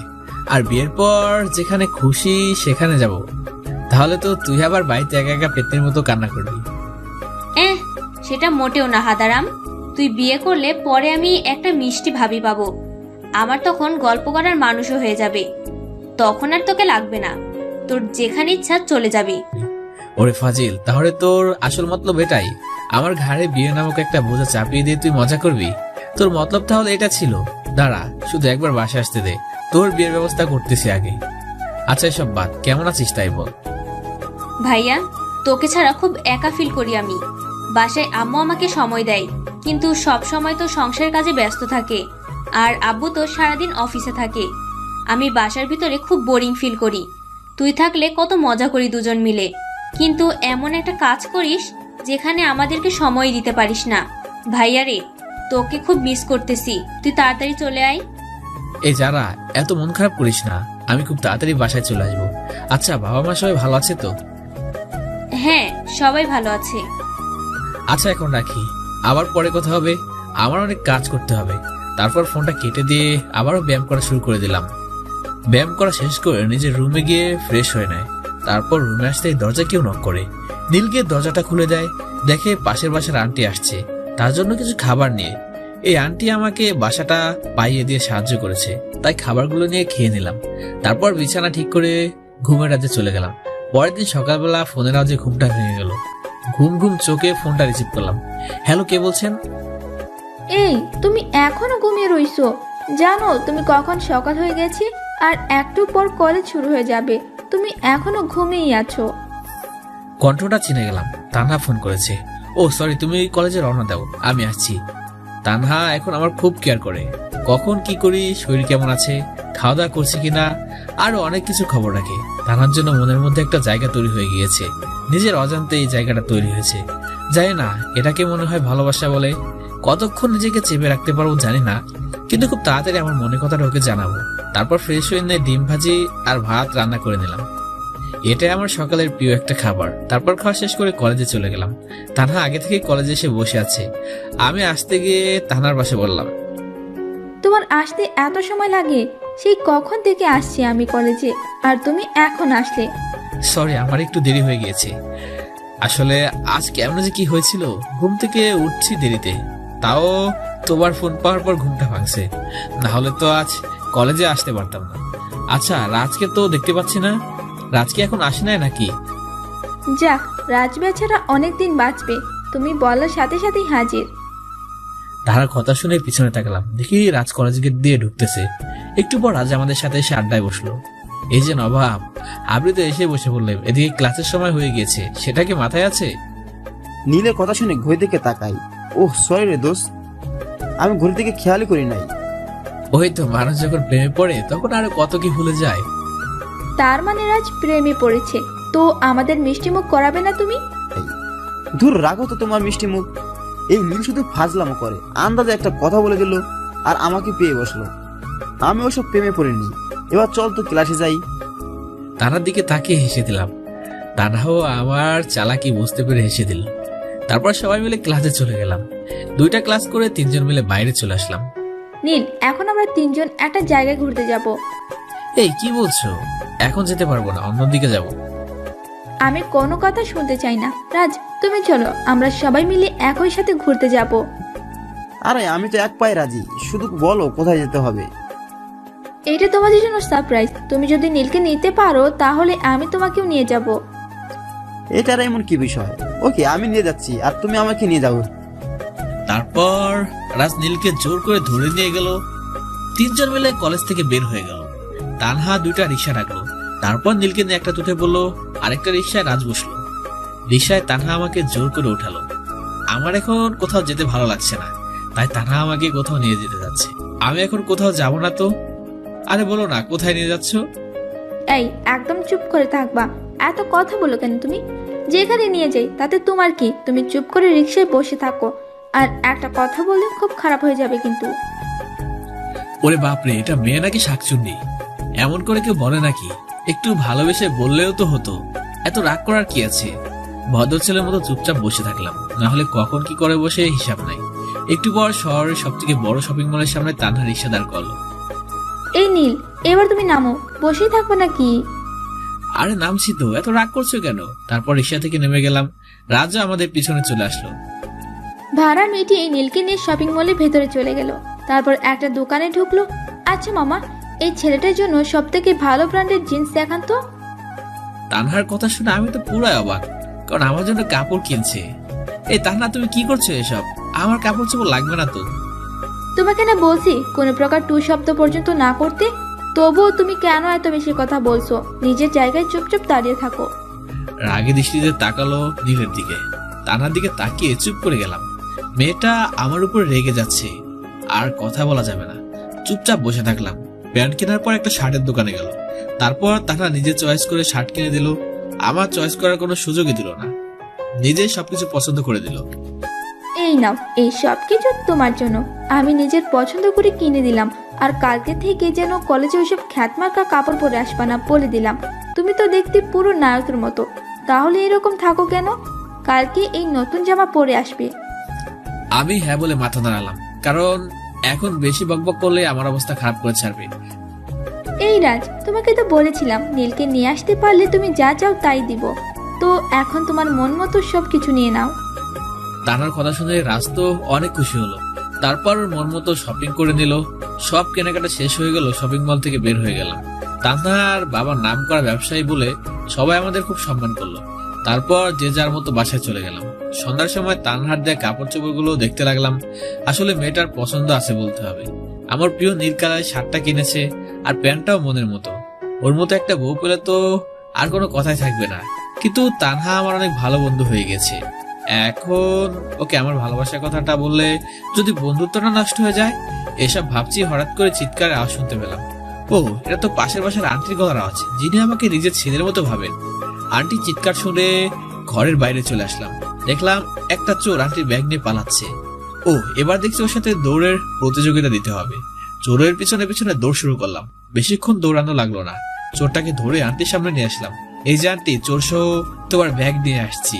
এটাকে আজ এমনভাবে শিক্ষা দিবে যাতে করে কারোর ব্যাগ চুরি করার সাহস না পায় কোনো। এই বলে চোরটাকে মারা শুরু করলাম। ও ভাই, আমার ভুল হয়ে গেছে, আমাকে মাফ করে দিন। আমি আর সহ্য করতে পারছি না আপনাদের মার। আর কিছুক্ষণ মারলে আমি মরে যাব। ছেলেটার কথা শুনে ভিতরে মায়া হলো, তাই ওকে ছেড়ে দিলাম। তারপর আন্টিকে ব্যাগটা দিয়ে ঘরে চলে আসলাম। আন্টি আমার কাজ দেখে খুব খুশি হলো। পরদিন সকালে তাহলে শার্ট আর প্যান্ট পরে কলেজে চলে গেলাম। আজ আর খ্যাত সেজে আসি নাই, সবকিছু ঠিকঠাক করে আসছি। কলেজ গেট দিয়ে ভিতরে ঢুকতেই সবাই আমার দিকে হা করে তাকিয়েছে। কি ব্যাপার, এরা কি কোনো ছেলে কাজ পর্যন্ত দেখে নাই?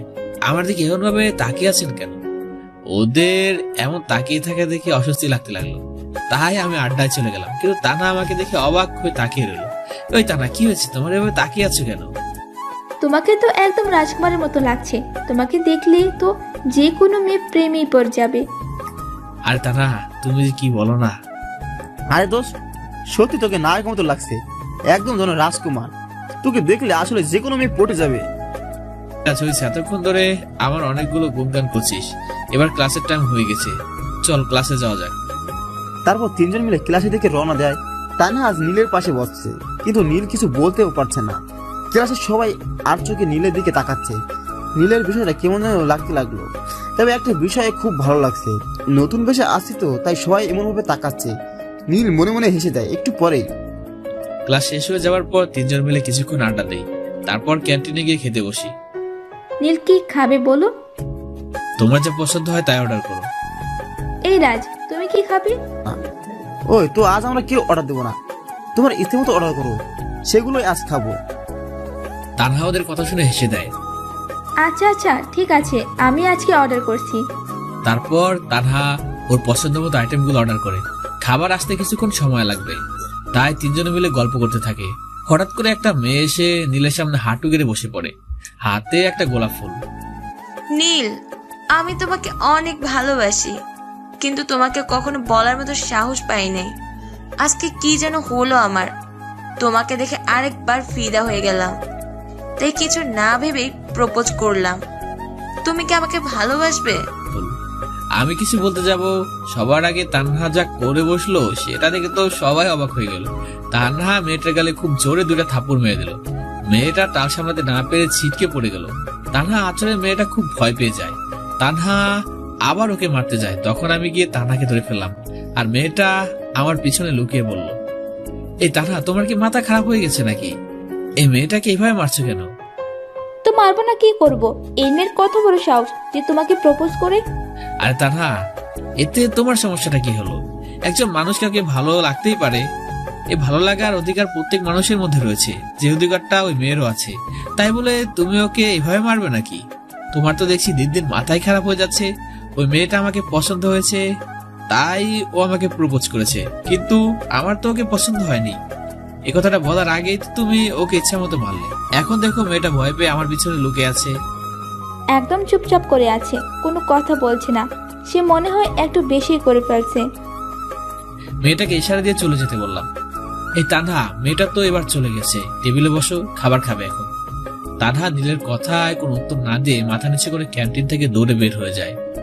তারা হঠাৎ করে কোথায় চলে যাচ্ছে তুমি? কিন্তু তানহা কোনো কথা শুনে না। এরে, তানহাকে মনে হয় একটু বেশি বলা হয়ে গেছে। এরকম না বললেও মনে হয় হতো, কিন্তু মেয়েটা যে কাণ্ড করে বসলো তাতে একটু রাগ হয়ে গিয়েছিল। রাগের মাথায় কি সব বলে ফেলেছি। ধুর, আজকের দিনটাই খারাপ। এই রাত চল বাসায় যাই। তারপর দুজন মিলে কলেজ থেকে বের হয়ে গেলাম। বাড়িতে গিয়ে শাওয়ার নিয়ে নিলাম। অনেক সময় ধরে আর শাওয়ার নিলাম, এখন বেশ ভালোই লাগছে। তারপর বিছানায় শরীরটা রেখে ঘুমের রাজ্যে চলে গেলাম। বিকালবেলা ঘুম থেকে উঠে ক্ষুধা লেগে গেল। ঘরে দেখলাম কোনো খাবার নাই। এদিকে ক্ষুধাটা অনেক লেগেছে। পকেটে হাত দিয়ে দেখলাম অল্প কিছু টাকা আছে। তাই বাসার পাশের চায়ের দোকানে চলে গেলাম। চাচাকে বলে একটা চায়ের অর্ডার দিলাম। দোকান থেকে একটা পাউরুটি আর কলা নিয়ে খেতে লাগলাম। একটু পরে দেখলাম এই রাস্তা দিয়ে তানহা ওর কয়টা বান্ধবী এদিকে আসছে। এটা দেখে নিজেকে লুকাতে গেলাম, কিন্তু তার আগেই তানহা আমাকে দেখে ফেললো। তারপর ওর বান্ধবীদের সাথে কথা বলতে লাগলো। আচ্ছা শোন, আমার একটু কাজ পড়ে গেছে, তোরা চলে যা এখন। তোদের সাথে আমি পরে কথা বলছি। তানহার বান্ধবীরা চলে যাওয়ার পর তানহা আমার কাছে চলে আসলো। আমি দোকান থেকে বের হয়ে ওর সামনে গিয়ে দাঁড়ালাম। কি নীল, তুমি এখানে এই চায়ের দোকানে কি করছো? আর এখন এই কলা পাউরুটি খাচ্ছ কেন? দুপুরে ভাত খাইছো তুমি? আসলে হয়েছে কি, দুপুরে ঘুমিয়ে গেছিলাম। তারপর বিকালে ঘুম থেকে উঠে দেখি ঘরে কোনো খাবার নেই। পকেটে সামান্য কিছু টাকা ছিল, সেজন্য হালকা কিছু খেয়ে নিচ্ছি।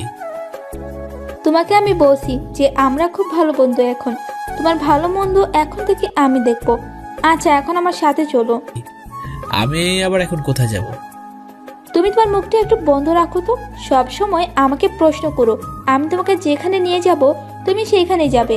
আর বেশি কথা বললে তোমাকে যে আমি কি করব সেটা নিজেও জানি না। কি ডেঞ্জারাস মেয়ে রে বাবা!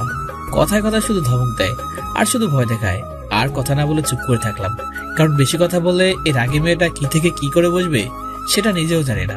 তানহা একটা রিক্সা রাখলো, তারপর দুজন মিলে সেটাতে উঠে গেলাম। এই যে মামা, বিগ হাউস রেস্টুরেন্টে চলুন তো। তানহার কথা শুনে চোখ দুটা কপাল উঠে গেল, কারণ এই রেস্টুরেন্টে শুধুমাত্র বড় লোকের খাওয়া দাওয়া করে।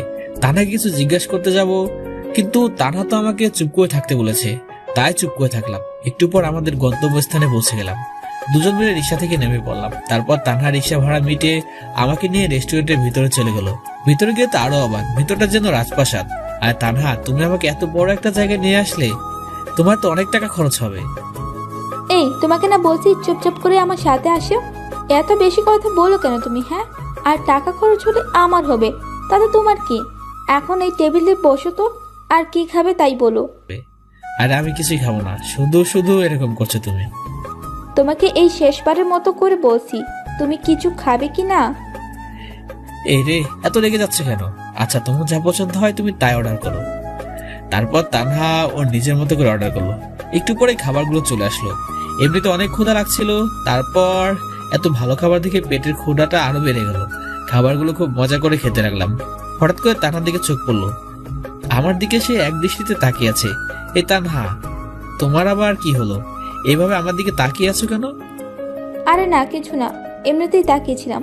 আচ্ছা, তুমি আগে খাওয়া শেষ করো, তারপর আমার সাথে কথা বলো। সব খাবার শেষ করে ফেললাম। তানহা রেস্টুরেন্টে বিল মিটিয়ে দিল। তারপর আমাকে নিয়ে বের হয়ে হাঁটতে লাগলো। কিন্তু অবাক হলাম, এটা তো আমাদের বাড়ি ফেরার রাস্তা নয়। তাহলে কোথায় নিয়ে যাচ্ছে?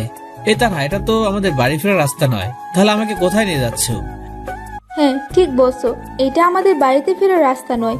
এই রাস্তাটা একটা পার্কে চলে গেছে, আর ওইখানে একটা লেক আছে। ছোটবেলা থেকে খুশির সময়গুলো ওইখানেই কাটিয়েছি, তাই আজকে তোমাকে সেখানে নিয়ে যাচ্ছি। এটা আমাদের বাড়িতে ফেরার রাস্তা নয়। এই রাস্তাটা একটা পার্কে চলে গেছে, আর ওইখানে একটা লেক আছে। ছোটবেলা থেকে খুশির সময়গুলো ওইখানেই কাটিয়েছি, তাই আজকে তোমাকে সেখানে নিয়ে যাচ্ছি। তার কথা শুনে আর না করতে পারলাম না, ওর সাথে রাস্তা দিয়ে হাঁটতে লাগলাম। একটু পর দুজন মিলে পার্কে বসে গেলাম। পরিবেশটা দেখে আমার মনটা খুশি হয়ে গেল, কারণ এটা খুব সুন্দর একটা জায়গা, আর এই লেকটার জন্য আরো সুন্দর দেখা যাচ্ছে। তানহা আমাকে নিয়ে একটা বেঞ্চে বসলো আর গল্প করতে থাকলো। আমরা অনেক ক্লোজ হয়ে বসে গল্প করতে থাকলাম। তানহাকে দেখতে খুবই সুন্দর লাগছে, ওকে দেখে ক্রাশ খেয়ে গেলাম। আবার এখনই সঠিক সময় তানহাকে প্রপোজ করার, কিন্তু ফুল তো নাই। পকেটে হাত দিয়ে দেখি একটা কলম আছে। কলমটা বের করে তানহার সামনে হাঁটু গেড়ে বসে পড়লাম। তানহা, আমি তোমাকে খুব ভালোবাসি।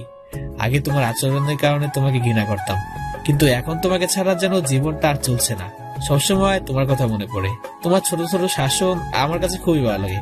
প্লিজ আমাকে ফিরিয়ে দিও না। আরে তুমি কি করছো নীল? আমিও যে তোমাকে অনেক ভালোবাসি, আর এই দিনটার জন্যই তো অপেক্ষা করছিলাম। আসল কথা বলতে কি জানো, মেয়েরা তাদের মনের কথা কখনো বলতে পারে না, তাই তো ছেলেদের প্রপোজ করতে হয়। আর আমিও এই দিনটার জন্য অপেক্ষা করছিলাম যে কবে তুমি আমাকে প্রপোজ করবে। আর গাধা, এইভাবে কলম দিয়ে কেউ কাউকে প্রপোজ করে নাকি? এটা তো জীবনে প্রথম দেখলাম। এতে আমি কি করতে পারি? আশেপাশে তাকিয়ে কোনো ফুল দেখতে পেলাম না, তাই তো উপায় না পেয়ে এই কলম দিয়ে প্রপোজ করলাম। হ্যাঁ, তোমার এরকম বোকামি আর মিষ্টি কথাগুলোই আমার খুব ভালো লাগে, কিন্তু এখানে এভাবে প্রপোজ করলে তো হবে না। এ বাবা, তাহলে কিভাবে প্রপোজ করব? এখন উঠে দাঁড়াও তো, কালকে কলেজে গিয়ে গোলাপ ফুল দিয়ে সবার সামনে আমাকে প্রপোজ করবে। আমি চাই না যে আমাদের ভালোবাসার কথা শুধু আমরাই জানবো, পুরো কলেজ ক্যাম্পাস কালকে দেখবে যে আমরা দুজন দুজনকে ভালোবাসি। এটা আমি লুকিয়ে রাখতে চাই না। তুমি কালকে আমাদের ভালোবাসার কথা সবার সামনে বলবে। আরে তানহা, এটা আবার কোনো বিষয় হলো নাকি? আমি তোমার জন্য সবকিছুই করতে রাজি আছি। হ্যাঁ, কালকে পুরো কলেজের সামনে তোমাকে প্রপোজ করব। তুমি সঠিক সময় কলেজে চলে এসো, দুজনেই আমরা খুব খুশি। তারপর আরো কিছু সময় পার্কে কাটিয়ে বসে চলে আসলাম। মনের ভিতর আলাদা একটা অনুভূতি হচ্ছে। যাক, শেষ পর্যন্ত প্রিয় মানুষটিকে তাপন করতে পারলাম। আমার আর কিছুই চাই না। কোনো মতে রাতটা পার করে দিয়ে সকালবেলায় কলেজে চলে গেলাম। একটা দোকান থেকে গোলাপ ফুলের গোড়া নিয়ে নিলাম। তারপর কলেজে প্রবেশ করলাম। তখনই আমার সামনে তানহা চলে আসলো। আজকে তানহাকে দেখতে অনেক বেশি সুন্দর লাগছে। তারপর কলেজের সবাইকে উদ্দেশ্য করে বললাম, আপনারা কিছুক্ষণ দাঁড়িয়ে যান, সবাই নিজের জায়গায় দাঁড়িয়ে থাকুন, এখন একটা গুরুত্বপূর্ণ কথা বলতে যাচ্ছি আমি। তারপর তানহার সামনে হাঁটু গেড়ে বসে পড়ে, তানহা, আমি তোমাকে খুব ভালোবাসি। তোমার মনের কালি দিয়ে আমার ভালোবাসা শব্দটি লিখেছি। তোমার সমস্ত ইচ্ছা এখন আমাকে ঘিরে রয়েছে। তুমি এখন আমার স্বপ্নের রানী। তোমাকে ছাড়া আমি একটুও বাঁচতে পারবো না। I love you. আমি তোমাকে খুব ভালোবাসি আর তোমার সাথে সারা জীবন কাটাতে চাই। কি বললি তুই? ছোট লোকের বাচ্চা, তুই আমাকে ভালোবাসিস, কিন্তু আমি তো তোকে ভালোবাসি না, আর কখনো বাসতে পারবো না। নিজের চেহারা কখনো আয়নাতে দেখেছিস যে তোকে কেমন লাগে? তোর মতো একটা খ্যাতকে আমি ভালোবাসবো? তুই সেটা ভাবলি কি করে? তানহা আমার কথাগুলো শুনে মাটিতে বসে পড়ে। তানহার কথা শুনে মাথায় কাজ করা বন্ধ করে দিয়েছে। তানহা, তুমি কি বলছো? এসব কি তুমি এমনি এমনি বলছো, তাই না? এসব তো তোমার মনের কথা নাই। বলো না তানহা, তুমি এতক্ষণ যা বললে সবকিছু মিথ্যে বললে। নীল উঠে গিয়ে তানহার হাত ধরে ফেলে। তানহা, তুমি আমাকে ভালোবাসো, এটা বলো না। কি রে ছোট লোকের বাচ্চা, তোর সাহস হলো কিভাবে আমার গায়ে টাচ করার? বলে পায়ের জুতা খুলে নীলের গালে দুটো বসিয়ে দেয়। এই ছোট লোকের বাচ্চা, তোর সাহস হয় কি করে? তুই আমার গায়ে হাত তুলিস? আমার স্ট্যাটাস আর তোর স্ট্যাটাস দেখেছিস একবার? আমার সাথে কি তোর কখনো মানায় বল? আর আমি তো কখনো তোকে ভালোবাসি নাই। তোর কি মনে আছে যে তোর জন্য আমার বাবা আমাকে থাপ্পড় মেরেছিল? আর আমার বাবা তো আমাকে কখনো ধমক দিয়েও কথা বলে নাই। আর তোর জন্য বাবা আমাকে 2টা চর মেরেছিল। সেদিন থেকে আমি প্রতিজ্ঞা করেছিলাম যে তোকে উচিত শিক্ষা দিব। আর এইসব প্রেম তো সবকিছু একটা সাজানো নাটক ছিল। কি রে লিজা, তোরা এদিকে আয়। তানহার কথা মতো বান্ধবীরা এগিয়ে আসে। তানহা আবার বলতে লাগে, এই ছোট লোক শোন, আমার বান্ধবীদের সাথে চুক্তি করেছিলাম যে তোকে উচিত শিক্ষা দিব, না হলে কি লিজাদের সাথে আড্ডা না দিয়ে তোর সাথে দিতাম? এখন তো তোকে তোর প্রাপ্য দিয়ে দিছি। আমার অপমানের প্রতিশোধ নেওয়া হয়ে গেছে। তুই তোর জায়গা থাক এখন পরে। বলে তানহার বান্ধবীর সাথে চলে যায়। এসবের পর মাটি থেকে যেন উঠে দাঁড়ানোর শক্তি হারিয়ে ফেলেছি। চোখের পানি ঝর্ণার মতো বেরিয়ে পড়েছে। বুক ফেটে কান্না আসছে। এই কয়েকদিনে তানহাকে জীবনের থেকে বেশি ভালোবেসে ফেলেছি, কিন্তু তানহা যে তার সাথে এমনটা করবে এটা কখনো ভাবতে পারে নাই। চোখের পানিতে সামনের মাটি ভিজে গেছে। কলেজ সবাই নীলের দিকে তাকিয়ে হাসছে। তখনই রাজেশ নীলকে বসা থেকে উঠায়। তারপর চোখের পানি মুছে বলে, নীল রাজকে জড়িয়ে ধরে কাঁদতে শুরু করে দেয়। এই নীল, এখন একদম কাঁদবি না। আমার তো সেই প্রথম থেকে তানহার উপর সন্দেহ হয়েছিল যে হঠাৎ করে আমাদের সাথে বন্ধুত্ব করে বসলো, নিশ্চয় কোনো প্ল্যান করেই এসেছে। আরে তুই তো কলেজে মাত্র কয়েকদিন হলো এসেছিস, আর আমি এই কলেজের অনেকদিন ধরে আসছি। আমি তানহাকে খুব ভালো করে চিনি, কিন্তু তুই যখন এত অপমান করার পরেও ওকে মেনে নিলি, তখন আমি তোর খুশির জন্য আর কোনো কথাই বলি নাই। যাই হোক, এখন সবকিছু ভুলে যা, নতুন করে জীবনটা শুরু কর, আর সবাইকে দেখিয়ে দে তুই কি পারিস আর কি না পারিস। মনে বলে বলে, আরে আমি দেখিয়েই দিব যে আমি কি পারি আর কি না পারি। আমি যে কলেজে ভর্তি হয়েছি ওই জন্য। একজন ওয়ান ম্যান আর্মি কমান্ডো কি পারে সেটা তো কয়েকদিন পরেই বুঝে যাবি। তবে এটা সত্যি যে আমি তানহাকে খুব ভালোবেসে ফেলেছি। ওকে ছাড়া কেমন যেন একটা শূন্যতা বিরাজ করছে, কিন্তু ওই মিশনের জন্য ওকে ভুলে থাকতেই হবে। তারপর যখন আমার পরিচয় দিব তখন সবার চোখ কপালে উঠে যাবে। আচ্ছা রাজ, এখন ক্লাসে চল, সময় হয়ে গিয়েছে। তারপর দুজন মিলে ক্লাসে চলে গেলাম। অপরদিকে তানহার বান্ধবীদের সাথে হাসাহাসিতে মেতে আছে। আরে লিজা, আজকে আমি অনেক খুশি জানিস তো, ওই খ্যাটটাকে শিক্ষা দিতে পেরে আমার যে কতটা ভালো লাগছে সেটা তোরে বলে বোঝাতে পারবো না। ওর জন্য বাবা আমাকে থাপ্পড় মেরেছে, আর সেটার প্রতিশোধ তো খুব ভালো করে নিলাম। আচ্ছা চল, তোরা ক্লাসের সময় হয়ে গেছে। তারপর সবাই মিলে ক্লাসে চলে যায়। ক্লাস শেষ হয়ে গেলে নীল আর রাজ বের হয়ে ওদের আড্ডায় বসে, তারপর গল্প করতে থাকে। দেখ নীল, আজ যা কিছু হলো সব ভুলে যা, আর হ্যাঁ বাসায় গিয়ে কিন্তু উল্টা পাল্টা করবি না। এ রাজ, তুই ঠিক কি বলতে চাইছিস? দেখ নীল, এর আগেও অনেককে দেখেছি যে প্রেমে ব্যর্থ হলে সুসাইড করে, তাই তোকে নিয়ে আমার ভয় হচ্ছে তুই আবার এমন কিছু করে বসবি কি না।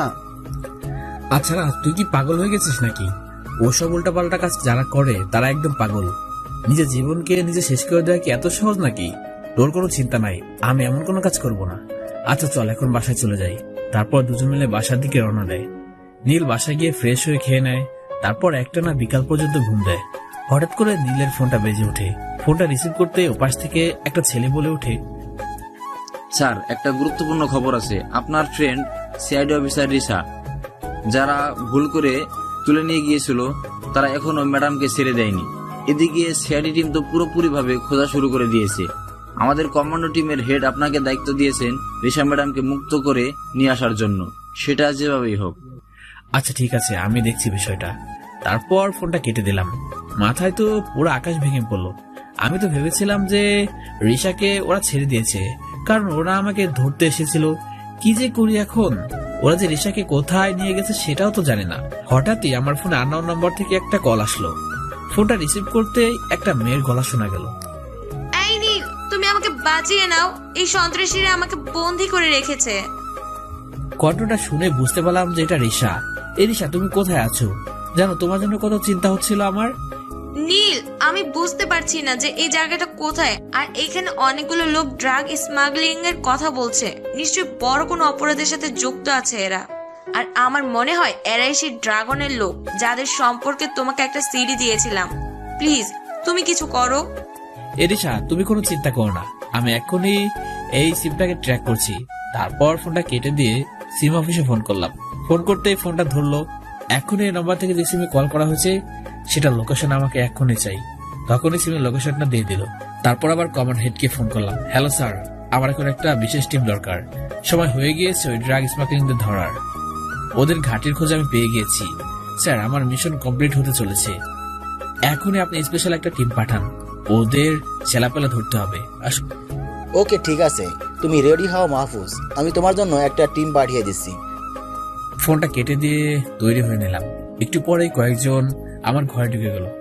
হ্যাঁ, এরা আমার টিম। এখন এদের সাথে কাজ করতে হবে। তারপর ওদের সবাইকে নিয়ে রিসার লোকেশনে রওনা দিলাম। লোকেশন অনুযায়ী একটা জঙ্গলের মধ্যে ঢুকে গিয়েছি। সবাইকে নিয়ে সেখানে চলে গেলাম। একটা পুরাতন বাড়ি দেখতে পেলাম, লোকেশনটাও ওখানে দেখাচ্ছে। তারপর বাড়িটার কাছে চলে গেলাম। একটা ভাঙা জানালা দিয়ে দেখলাম 10 থেকে 12 জনের মতো বসে আছে। তারপর টিমমেটদের বললাম, শোনো সবাই, এক এক করে চারদিক ঘিরে ফেলো সবাই। তারপর যখনই সময় হবে আমি সিগন্যাল দেব, আর তখনই তোমরা অ্যাটাক করে ফেলবে। বলা মাত্রই সবাই ভাগ হয়ে গেল। তারপর সবাই একটা পজিশন নিয়ে অ্যাটাক করলাম। তখন ক্রিমিনালগুলো আমাদের মারার জন্য এগিয়ে আসলো। টিম মেম্বারদেরকে ইশারা দিলাম মার্শাল আর্ট শুরু করে দিতে। মার্শাল আর্টের মার খেয়ে ক্রিমিনালগুলো বেশিক্ষণ টিকে থাকতে পারলো না। সবাই ব্যথায় গড়াগড়ি করতে লাগলো। তখন ওদের দলের নেতাকে ধরলাম।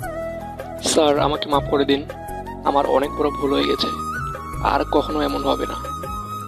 এই শুয়ারের বাচ্চা, আগে বল সিআইডি অফিসার রিসাকে কোথায় রেখেছিস? স্যার, ওই ম্যাডাম উপরে আছে।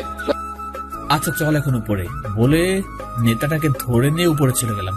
উপরে গিয়ে দেখি রিসা মাটিতে পড়ে আছে, হাত পা দড়ি দিয়ে বেঁধে রাখা হয়েছে। তাড়াতাড়ি গিয়ে বাঁধনগুলো খুলে দিলাম। এই রিসা, তুমি ঠিক আছো তো? আমি একদম ঠিক আছি। আর এই লোকগুলো ড্রাগ স্মাগলিং এর চেষ্টা করে যাচ্ছে। নেতাটার গলা ধরে উঁচু করে ফেললাম। এই ড্রাগনের চামচা, ড্রাগন কোথায় বল? স্যার, আমি জানি না যে ড্রাগন কোথায়, ওকে আমরা কখনো দেখি নাই। স্যার, আমরা শুধু ওর সাথে ফোনে কথা বলি, তাছাড়া ওর সাথে কোনোভাবেই যোগাযোগ করতে পারি না। ওর যখন প্রয়োজন হয় তখনই শুধু আমাদেরকে ফোন করে বলে দেয়। তবে হ্যাঁ স্যার, সামনে এই শহরে যে কলেজটা আছে ওইখান থেকে ড্রাগগুলো পাচার হবে, এটা আমি জানি। কিন্তু ওর সাথে আর কার কার হাত আছে সেটা আমি জানি না। ওকে ঠিক আছে, সেগুলো তো বের করেই নেব, তবে তার আগে তোদের একটা ব্যবস্থা তো করতেই হবে। এখন চল আমার সাথে। আরিশা, তুমি তো ফোন করে আমার ঘুম হারাম করে দিয়েছিলে। আমি তো জানতাম যে এরা তোমাকে ছেড়ে দিয়েছে, কিন্তু যখন ফোন করে বললে তোমাকে ওরা এখন আটকে রেখেছে, তখন তো আমার মাথায় কিছুই ঢুকছিল না।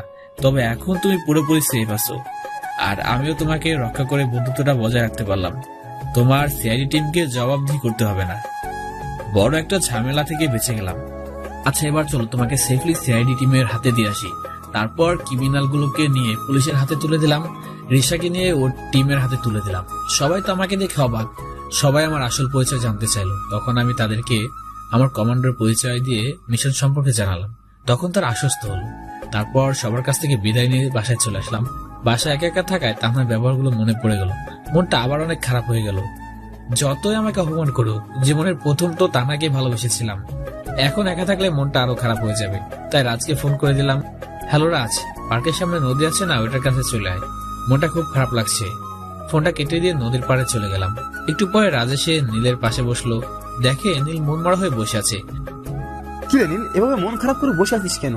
তোর কি হয়েছে বলতো? তুই তান্না অপমান করার পর থেকে তুই এভাবে আসিস। তুই ওকে ভুলে যা, না হলে আর কতদিন এভাবে নিজের মন কষ্ট দিবি? আরে ভাই, আমি নিজের মনকে কোনো কষ্ট দিব না। আমি তো তানাকে ভুলে থাকার চেষ্টা করতেছি, কিন্তু কিছুতে ওর সাথে কাটানোর সময়গুলো ভুলতেই পারছি না। আমি ওকে আমার নিজের থেকে বেশি ভালোবেসে ফেলেছি, কিন্তু তানহা আমার সাথে যে ভালোবাসার নাটকটা করেছে সেটা আমি বুঝতে পারি নাই রে রাজ। আমি ওর চালাকি ধরতে পারি নাই। তারা যে প্রতিশোধের জন্য আমার সাথে এরকম নাটক করবে এটা আমি স্বপ্নেও ভাবি নাই। এখন তুই তান্নার কথা বাদ দে তো, ওর কথা শুনলে আমার এখন রাগ হচ্ছে। আরে ভাই, মানুষ একটু অহংকারী হতেই পারে যদি তার বাবা টাকা দেয়, কিন্তু একজনের মন নিয়ে একটা মানুষ কিভাবে খেলতে পারে? আচ্ছা, এখন মন খারাপ করিস না, আমি তোর পাশে সবসময় আছি। এখন বাসায় চল, সন্ধ্যা লেগে গেছে। ও হ্যাঁ, তাই তো, কখন সন্ধ্যা লেগে গেছে খেয়াল করি নাই। আচ্ছা চল বাসায় ফিরে যাক। তারপর দুজন মিলে উঠে হাঁটতে শুরু করলাম। রাজকে বিদায় দিয়ে বাসায় চলে গেলাম। তারপর রাতের পড়াটা শেষ করে ঘুমিয়ে পড়লাম। পরদিন সকালবেলা উঠে কলেজে চলে গেলাম। গেট দিয়ে ঢুকতে দেখি তানহা ওর বান্ধবীদের সাথে বসে আড্ডা দিচ্ছে। আমি মাথা নিচে করে চলে আসলাম। এদিকে নীলকে দেখি হাসাহাসিতে মেতে আছে, সাথে তানহার বান্ধবীরাও হেসে দেয়। দেখ লিজা, তোরা দেখ খ্যাটটা কেমন করে যাচ্ছে।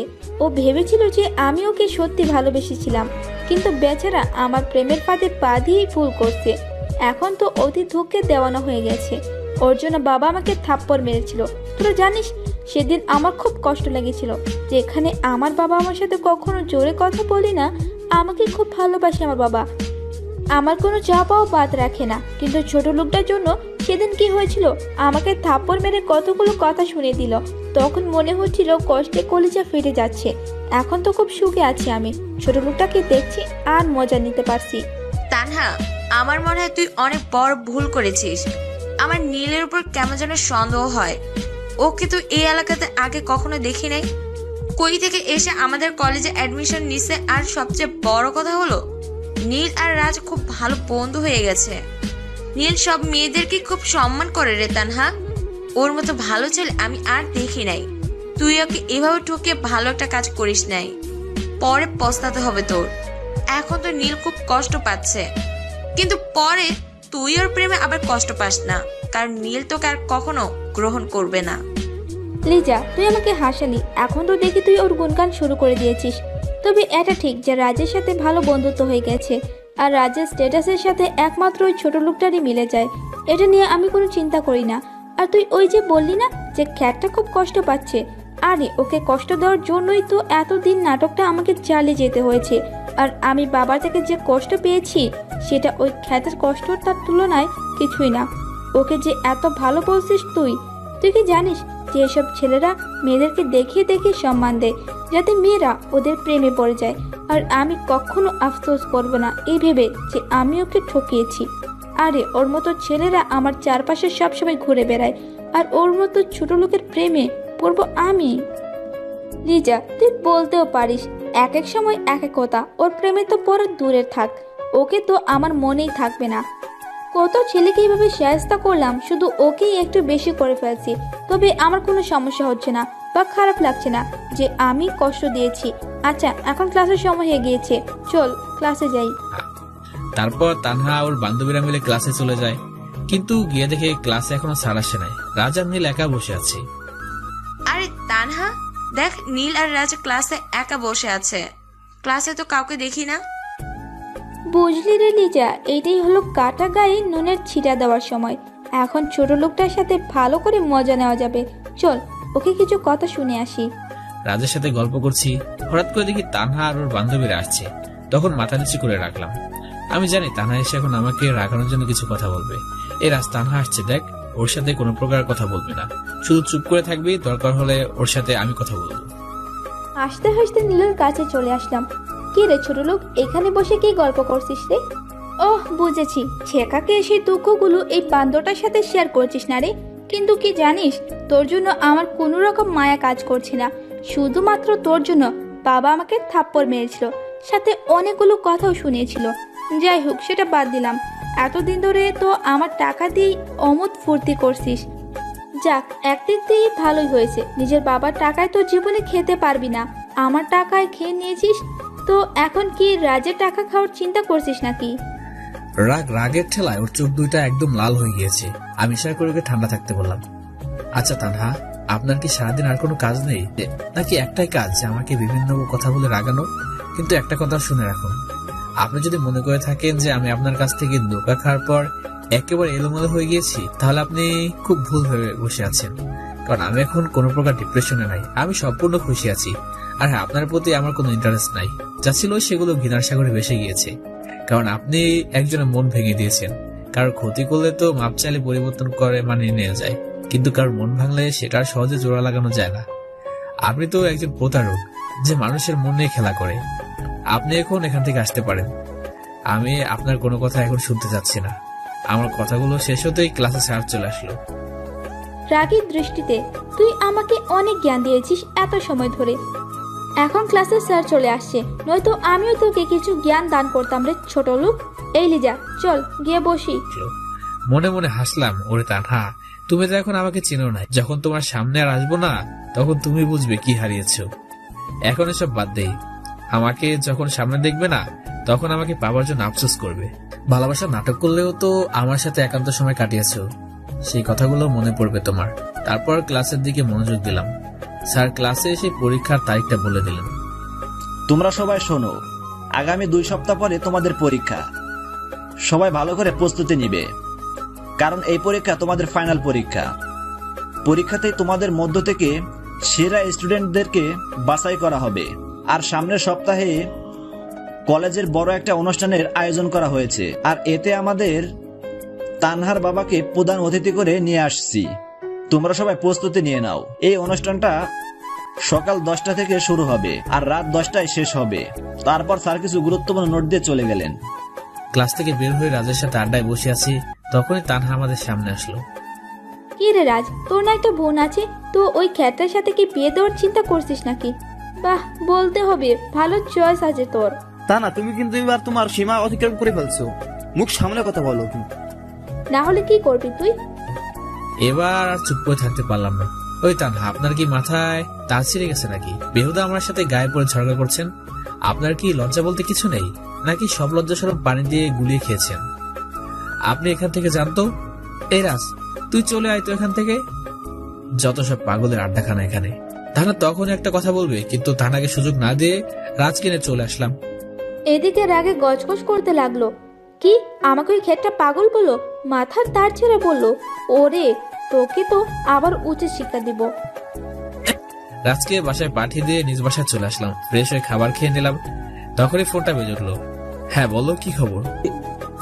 স্যার, আমাদের টিম সবকিছুর খোঁজ নিয়ে নিয়েছে। ড্রাগ স্কলার ড্রাগন ওই কলেজে থেকে ড্রাগ পাচার করে, কলেজ থেকে ড্রাগ পাচার করবে, আর সেটা করবে সামনের সপ্তাহে। আপনি নিশ্চয় জানেন যে আগামী সপ্তাহে একটা অনুষ্ঠান আছে আপনাদের কলেজে। ওখান থেকে একটা ট্রাকের সাথে ড্রাগগুলো নিয়ে যাওয়া হবে। আর ড্রাগন তো কলেজের প্রিন্সিপালের সাথে আগে হাত করে রেখেছিল, তাই কলেজ থেকে ড্রাগন সমস্ত ড্রাগ নিয়ে বের হবে। আর ড্রাগন তার রূপটা পাল্টে নেবে, যাতে ওকে কেউ চিনতে না পারে। ড্রাগনের ছবি আমরা পেয়ে গেছি, আপনাকে মেসেজ করে দিচ্ছি। আপনি ড্রাগনকে ধরতে পারবেন স্যার। এটা আমাদের বিশ্বাস। আর সাথে হাতে নাতে ওই কলেজের প্রিন্সিপালকেও ধরবেন। আমরা ঠিক সময়ে আমাদের টিম নিয়ে কলেজে পৌঁছে যাব। তারপর ফোনটা কেটে দিল। ছেলেটার সাথে কথা বললে তো মনটা খুশিতে নেচে উঠলো। আরেকটা মিশনও আমার জয় করার কাছাকাছি। আমি হলাম ইউজিসি বা Bangladesh underground commando head of the department. এই ড্রাগনকে অনেকদিন ধরে পুলিশ ধরার চেষ্টা করছিল, কিন্তু সলভ হয় নাই। আমাকে দায়িত্ব দেওয়া হয়। আগেই খবর ছিল যে এই কলেজে কিছু একটা করবে ড্রাগন, তাই তো এই কলেজে অ্যাডমিশন নিয়েছিলাম।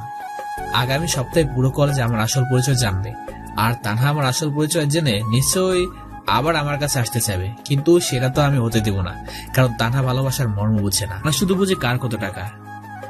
এখন শুধু অপেক্ষা আগামী সপ্তাহ কলেজের অনুষ্ঠানটির। তারপর রাতে খেয়ে দিয়ে ঘুমিয়ে পড়লাম। পরদিন সকালে উঠে কলেজে চলে গেলাম। বেশ ভালোই লাগছে, কারণ একজন কমান্ডোর জীবনে একটা মিশনের সফলতা অনেক বড় উপহার বয়ে আনে, যা আমার জীবনে প্রায় অনেকবার এসেছে। কিন্তু বিশেষ করে এই মিশনের সফলতা, এসব চিন্তা করতে করতে কলেজের সামনে প্রবেশ করলাম। কি রেখে তোর তো দেখছি লজ্জা বলতে কিছুই নাই। তোকে এত অপমান করি, তারপরেও তুই বেহায়ের মতো কলেজে আসিস। নির্লজ্জ না হলে কি কেউ এমন করে নাকি? আচ্ছা তানহা, আপনি কি চান বলুন তো? আপনিও তো আরেকটা বেহায়া। দেখছেন যে আমি আপনার সাথে কথা বলতে চাই না, তারপরেও সে নির্লজ্জের মধ্যে বারবার গায়ে পড়ে কথা বলতে আসেন। আর হ্যাঁ, আমার সাথে আপনি কথা বলেন কি জন্য? আপনার স্ট্যাটাস আর আমার স্ট্যাটাস তো এক না। আপনি কত বড় ঘরের সন্তান, আমি তো গাইয়া খ্যাত। আফসোস, খ্যাত আমাকে কেউ বলে না। আপনি আমাকে খ্যাত বললেন। আপনার রুচিবোধ আছে বলতে হবে। আর হ্যাঁ, একটা ভালো খবর আছে আপনার জন্য। আমি পরের সপ্তাহে কলেজ থেকে চলে যাচ্ছি। এই অনুষ্ঠানটার পরে আপনাকে আর এই খ্যাতটার মুখ দেখতে হবে না। আরে এটা তো আমার জন্য খুশির খবর, কারণ তোর মতো খ্যাত আমাদের কলেজে দরকার নেই। কেন যে তোকে এই কলেজে অ্যাডমিশন দিল সেটাই আমি বুঝলাম না। তুই তো আমাদের কলেজের মান সম্মান ডুবিয়ে ছাড়বি রে। দিন দিন তোর মতো খ্যাতগুলো এসে আমাদের কলেজটা ডুবিয়ে দিচ্ছে। তার কথা শুনে মুচকে আসলাম। মেয়েটা আসলেই পাগল। মেয়েটা অনেক অহংকারী বটে, তবে মনটা অনেক ভালো। কাউকে একবার ভালোবেসে ফেললে সে মানুষটার জন্য সবকিছু করতে পারবে। তারপর কোনো কথা না বলে সেখান থেকে চলে আসলাম। তখন রাজ কলেজে আসলো। ওর সাথে বসে কিছুক্ষণ আড্ডা দিলাম। আচ্ছা রাজ, আমি একটা সিদ্ধান্ত নিয়েছি। তুই আবার হঠাৎ করে কি সিদ্ধান্ত নিলি ভাই? শোন রাজ, আমাকে তো তানহা দেখতে পায় না, আর সামনে আমাদের পরীক্ষা, তাই একটু প্রস্তুতি নিতে হবে। আর আমি কলেজে আসলে তানহা প্রতিদিন আমাকে অপমান করে, তাই আমি আগামী এক সপ্তাহ কলেজে আসবো না। একেবারে অনুষ্ঠানের দিন আসবো, তারপর মাঝে মাঝে একদিন আসতে পারি। তুই যা ভালো মনে করিস নীল, তোর সিদ্ধান্ত তোর, এটাতে আমার বলার কিছু নাই। আমি জানি তানহা তোকে অনেক অপমান করে, আমার সামনে তো তোকে অপমান করে। তখন তো মনে হয় থাপ্পড় দেও দাঁত সবকটা ফেলে দেই। আরে ভাই, টাকা আছে বলে কি এরকম গরম দিবে নাকি? আরে বাদ দে তো ওই তানহার কথা। আমার মাথা খারাপ ছিল, তানহার মায়াজালে ফেসে গিয়েছিলাম। আমি তো বুঝতে পারি না যে তানহা আমার সাথে প্রতারণা করছে। যাই হোক, তাহলে আগামী সপ্তাহে দেখা হচ্ছে। আর এর মাঝে যদি কলেজে আসি তাহলে তোকে জানিয়ে দেব। এখন চল ক্যান্টিন থেকে কিছু খেয়ে বাসায় চলে যাই। তারপর দুজন মিলে ক্যান্টিন থেকে খেয়ে নেয়। নীল রাজকে বিদায় দিয়ে বাসায় চলে যায়। তারপর ফ্রেশ হয়ে ব্যায়াম করতে শুরু করে। একটা না বিকাল পর্যন্ত ব্যায়াম করে। ব্যায়াম করা শেষ হতেই মোবাইলটা বেজে উঠলো। নীল কল রিসিভ করে। হ্যাঁ আম্মু, কেমন আছো তোমরা? হ্যাঁ রে বাবা, আমরা সবাই অনেক ভালো আছি। তো তুই সারাদিন তো বিজি থাকিস, তাই ফোন দেই না। বেশ কয়েকদিন পর আজকে তোর কথা খুব মনে পড়লো, তাই ফোন দিলাম। আরে আম্মু, খুব ভালো করেছো ফোন দিয়ে, নাহলে আমি তোমাকে ফোন করতাম। তুমি কোনো চিন্তা করো না, আমার কাজ প্রায় শেষ হয়ে গিয়েছে। আগামী সপ্তাহে আমি বাসায় চলে আসতে পারবো। আর আমার মিশনটা প্রায় শেষের দিকে। হ্যাঁ, সেটা আমরাও জানি। ওই জন্যই তো তোকে বিরক্ত করি না। তোর বোন তো মুখ ফুলিয়ে বসে থাকে, তুই আসলে বলে তোকে খুব মারবে, কারণ এতদিন তো ওকে ছাড়া কোথাও যাস না, তা রেগে বসে আছে। এই রে, পেতনিটা সত্যি তাহলে রাগ করে আছে? আম্মু, আমি ওর সাথে কথা বলবো না। তুমি ওকে বলে দিও আমি আগামী সপ্তাহে বাসায় চলে যাব। এখন তাহলে রাখি, একবারে বাসায় গিয়ে কথা বলবো। তারপর ফোনটা রেখে দিলাম। এভাবে দিনটা ভালো মতোই কেটে গেল। পরদিন সকালবেলা কলেজে গিয়ে দেখি নীল আসে নাই। রাজ শুধু একা একাই বসে আছে। কি রে, নীল তো এত দেরি করে কলেজে আসতো না, তাহলে আজকে ওর হলোটা কি? কি রে রাজ, তোর ছোট লোক বন্ধুটা আজকে আসে নাই? তানহার কথা শুনে সামনের দিকে তাকাই। তান্নাকে দেখে অস্বস্তি লাগছে, কারণ তানহার আজকে দেখতে পায় না। আচ্ছা তান্না, তোমার কি আর কোনো কাজ নাই বলতো? এই শুধু নীলের পিছনে পড়ে আছে কেন? আর তুমি তো ওকে ছোট লোক বলো, তো আজকে আবার ওর খোঁজ করছো কেন? সূর্য আজকে আবার কোন দিকে উঠলো? না সুযোগ তো পূর্ব থেকেই উঠেছে, তাহলে কেসটা কি? দেখ রাজ, আমি কিন্তু এইসব আজাইরা প্যাচাল শোনার জন্য আসি নাই। তোর কাছে শুধু জানতে চেয়েছি যে নীল আসে নাই কেন। আরে নীল আসে নাই কেন সেটা বলতে তো তোমার কাছে আমি বাধ্য নই। যাও গিয়ে ওর কথাই শুনে আসো যে আজকে কেন কলেজে আসে নাই। তোমার উপর কিন্তু আমার সন্দেহ হচ্ছে তুমি কি আবার নীলকে সত্যি ভালোবেসে ফেললেন নাকি? কিন্তু সেটাতে আর লাভ নাই, কারণ নীল তোমাকে আর গ্রহণ করবে না। ওই ছোট লোক, রাখ তোর নীল। দুই ছোট লোক এক হয়ে আবার ফালতু কথা বলছে। আরে ওই খ্যাটটাকে আমি কেন, কোনো মেয়েই ভালোবাসবে না। আসছে আবার ভালোবাসার কাহিনী শোনাতে। আরে ওকে তো প্রত্যেক দিন ধুলাই করি, তো আজকে দেখলাম না, তাই জিজ্ঞেস করতে আসলাম। তুই থাক এখানে, ছোট লোক কথাকার। বলে তানহা সেখান থেকে চলে গেল। তানহা কাহিনী দেখে হেসে দিল। আসলে মাথা তার সবকটা সেরা আছে, মনটা অনেক ভালো, বিপরীতে দেমাগটা একটু বেশি। রাজের সাথে কথা বলে মুডটাই খারাপ হয়ে গেল। বলে কিনা আমি ছোট লোকটাকে ভালোবেসে ফেলেছি। আরে ওটাকে কোনো মেয়ে পাত্তা দিবে না। তারপর ওর বান্ধবীদের সাথে আড্ডা দিতে থাকে। এভাবেই দিন কেটে যায়। পরদিন তানহা কলেজে আসে, বাট আজকেও নীলকে দেখতে পায় না। তানহার মনে একটু খারাপ লাগা কাজ করতে শুরু করলো। কি রে, খ্যাটটা কোথায় উদা হয়ে গেল? কোনো সমস্যা হয় নাই তো আবার? ধুর, আমি আবার ওকে নিয়ে কেন ভাবছি? আমার মাথাটা মনে হয় খারাপ হয়ে গেছে। ওই ছোট লোকটাকে নিয়ে এত ভাবতেছি কেন আমি? ওকে তো আমি ভালোবাসি না, তবু কেন বারবার ওর কথা মনে পড়ে যাচ্ছে। আবার কলেজের চারপাশে একবার চোখ ঘুরে দেখি, না কোথাও তো নীল নাই। তানহা এমন ভাবে চারদিকে তাকাচ্ছে, তখনই লিজা এসে হাজির। কি রে তানহা, কাকে এত খুঁজছিস আর এত কি ভাবছিস? কখনো তো তোকে এমন করতে দেখি নাই। লিজের কথায় আটকে উঠি। কই না তো, আমি কাউকে খুঁজতেছি না। আজ এত কি নিয়ে ভাববো আমি? আমার কি কিছু চিন্তার আছে নাকি সেটা নিয়ে ভাববো আমি? কিছু একটা নিয়ে তো ভাবছিস, সেটা আমি শিওর। তবে আমি কিছুটা আভাস পাচ্ছি। এই 2 দিন দেখতেছি যে নীল কলেজে আসে নাই, আর তুইও এই 2 দিন কি নিয়ে যেন চিন্তায় আছিস। শোন তানহা, তুই যতই নীলকে অপমান করিস না কেন, যতই ভালোবাসার নাটক করিস না কেন, বাট ওর সাথে কাটানো একান্ত সময়গুলো তোর এখন মনে পড়ছে। নীলকে এখন তুই অনেক মিস করছিস, সেটা আমি খুব ভালো করে বুঝতে পারছি। তাই বলি কি, নীলকে আপন করে নে, দেখবি সুখী হবি। এই লিজা, তোর মাথা কি আসলে খারাপ হয়ে গেছে নাকি? আরে লিজা, আমি ওই খ্যাটটাকে কখনোই ভালোবাসি নাই, আর বাসবও না। তুই কি মনে করছিস ও একান্ত সময়গুলো আমার মনে পড়ছে? আরে কখনোই না। আমি ওই ছোট লোকটাকে 2 চোখে দেখতে পারি না। সেটা দেখাই যাবে সময় হলে।